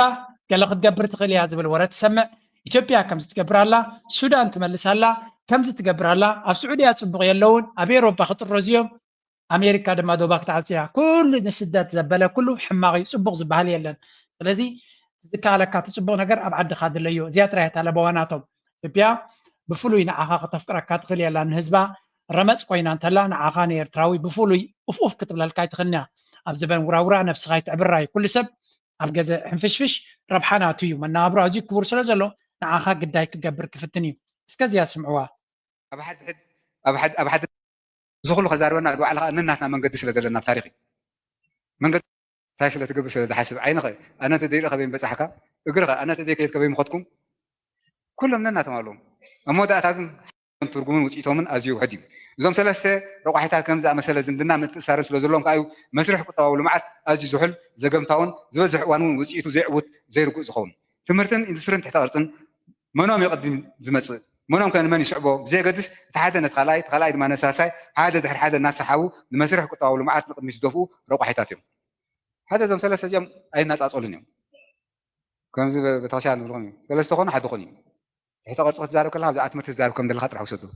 زعت مرت زارو كلها زعت تكنولوجيا زارو كم دل خافلته إذا سلسة جم تحت ناس أصولهم درائي خوينهم ترقوم يقولون ولا أنت نقدر تكبر عطينا لك كم زع كلاتنا أمرأ أنا نفعل تاسلة تقبل سلة حسب عينك أنا تدير خبين بس حكا اقرأ أنا تدير كيف كبين مخدكم كلهم لنا تمالهم أما ده أتاكم حد خاوة ما يتق مكان حموم قاتوا لنا حد خابز يمسيني وعين سور تبلو ويس أمام تبلو وعين كاس تبلو ويس أولوف تبلو كلهم بحنس أنا حسري حمك تعيش سبيو تعنا أبزمدنا متأثرين إذا طعم أورجانيك فيزيكال أكون سيلك والله خلاك بالله تبلو يكون إذا نوح داوسة ده أبحدنا أبسمرت دعبيز مس نقراتي كم زي سلوا زخنا يقطع ولو ما عاد كبي زخون نتحدى حيز دخده خلاص دحري سلوا تقتل إذا ساعة يوم تموت تودي الله نقيس الله نتحدى حيز نبتي أخي تيا ساعة مس زي أخذ تودي الله أب كم زي أمثلة شو كل يستجيب ده حلفه مبزحته أساسي علم قاضي تسقهم ثلاثة يوم بحنسا أبتمرت لعلو لغات تبلنا عن توي قطع ورقات مسرت نظام ثلاثة يوم قطع ورقات كم زي أمثلة دلدل أولا مسجبرك زي كمبيوتر جات تطوق تغيله زي ما جات تطوق تغيله إذا نحر ربوس خوين غير كمبيوتر شو تبغى شال وديقة ما يفسش له ذكر تشير له ثلاثة يوم قاضي ده لهم مجمع عن مخلون قطع ورقاتي بس بوليتيكا ورقاتي دحر زوم ثلاثة يوم كما أبنى تمرت ديني فارماسي تمرت فارماسي ديني فابريكا مفرم مدهاني كدفو إذا ما بقيدوا إن تحت قرص صناعتن تحت قرص ساعتن نحرشها مدهاني تاو أقصتن نمن مسرح مسرة تاوان كماتن كدفو ويش تمسرح قدم بتحت قرص جميريو دحر تمرتن تكنولوجي كدفو كم صلاتو زرن بتتبع حزب أتقال المعبال زوسنن بحد يوم كابتن ثلاثة تجمر زغيلني تعلمها حدا زلاقن تعلم حدا زلاقن زلو كم حدا درجة أنا بالعلي زول درجة أنا معبال زغيد مسرح قطوا معات مكياد انتخوينو تقدم زحتت وسائل النجر زمدنا متسارن تمرتن تكنولوجي تحت قرصن بلوعت انقاها خمس خصوص كم زين الدق مقبار تراي تاي نقدم نقبر تمرتدي تقدم تكنولوجي تقدم تحت قرصن إذا تمع بالد وسنا ينبر جا خمسة غير كذا حرنا بتاع كيت يا خمسة حكي حنسا مصنعتي مسجبركا نايمريت مصنعتي مودة تورق سلو زلو فابريكا ناورق هم يحتكل قلنا كنا جيولوجي بهال ديبارتمنت ساعد لنا نفس عورق نركب كا تطوي تبلونا تجمر قال لك أسعف كما يتأسس لك أو مسرح دمس النجاراتي تقول ساعة كنت كروز أنا كل نجار قديش ناقل زوم ثلاثة يوم زلوا متأثر تحدى ترجم يقول ولا حن ترجم يقول يوم ثلاثة يوم بحنسا أبحد تأميرهم تقدم كم زحاتو خمس ثلاثة خمس زلنا بتمرت تجمرنا Abtolda Medhem, former Miss Africa USA, Breast Cancer Awareness Ambassador 2023, and your very first Miss Universe Eritrea 2024. It is an honor to present to you my platform, Designing for Diversity. It aims to rethink and renovate the curriculum for special needs children. My advocacy for breast cancer awareness also encourages women to get early detection so that they can live healthy and happy with their families.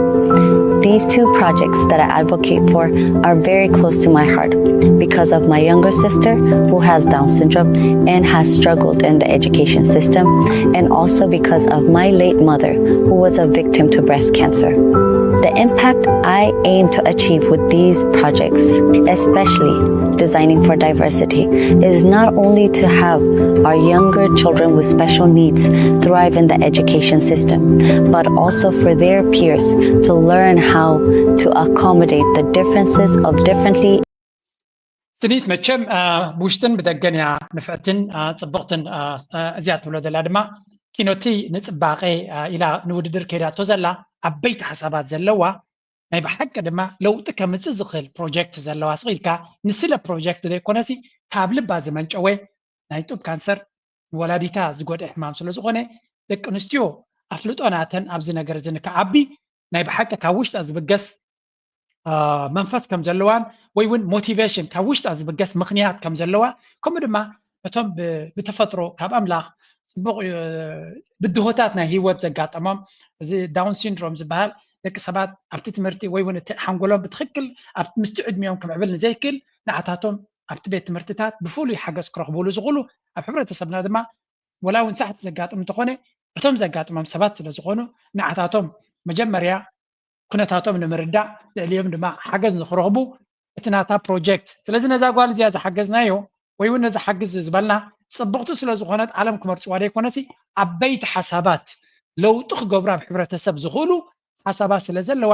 ንሳ ተተዓዊታ ድማ እቲ ፕሮጀክት ናታ ፋንዲንግ ስለ ዝረክብ ዝለዓለ ኣበርክቶን ደገፍን ንኽረክብ እቲ ፕሮጀክት ናታ ዓበይቲ ኤንጂኦ ድዩ ብካልኦት ትካላት ቆላሕታ ረኺቡ ንብዙሕ ሰብ ለውጢ ንኸተምፅእ ስለዚ ናይዚያ ሰብ እዚኣ ምዕዋት ንነፍሲ ወከፍ ሰብ ብፍላይ ድንጋፀ ናይ ጡብ ካንሰር ማለት ንዝኾነት ይኹን ጓል ኣንስተይቲ ከጋጥም ዝኽእል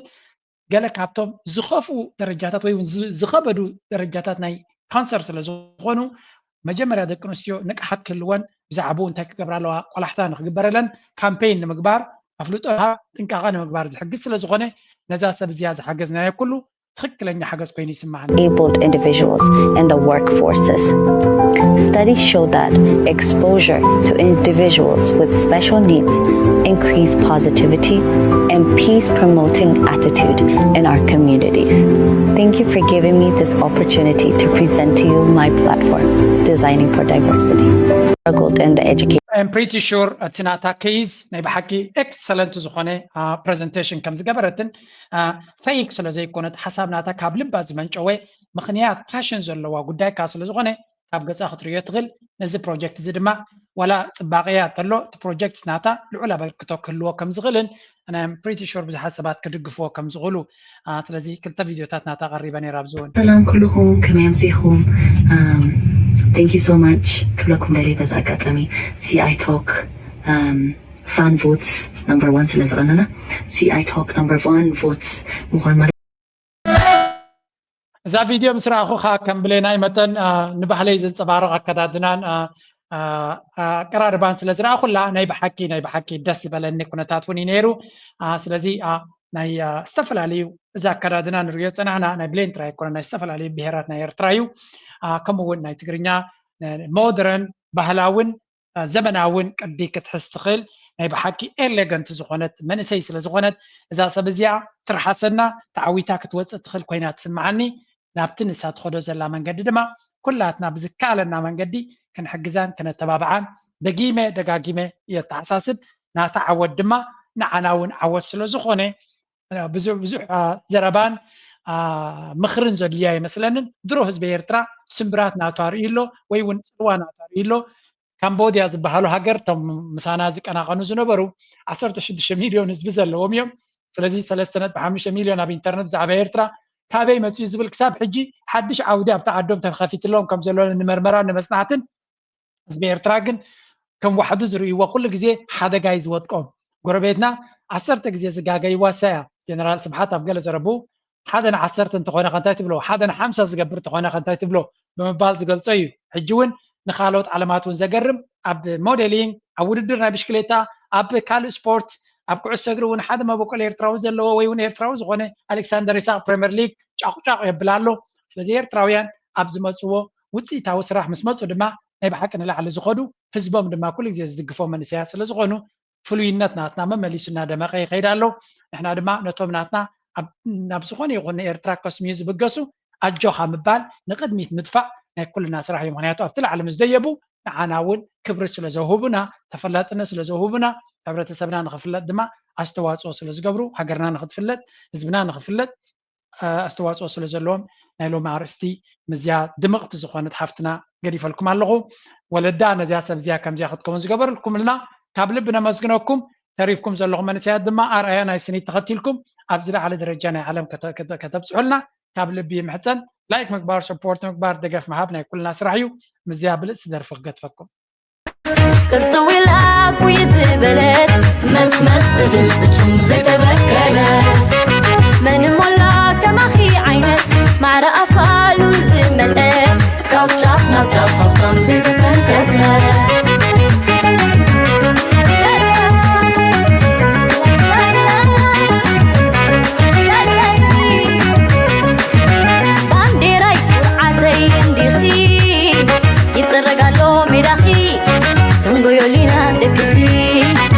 ቋርሶ ሸሻይኪ ባንዴራይ ማሚተይ ትብቕቲ ፈናጢትየን ብዓቕሊ ኣለክሕና ኢለናኺ ክመሃራሉ ታይኪ ባንዴራይ ተጠምጠምኒ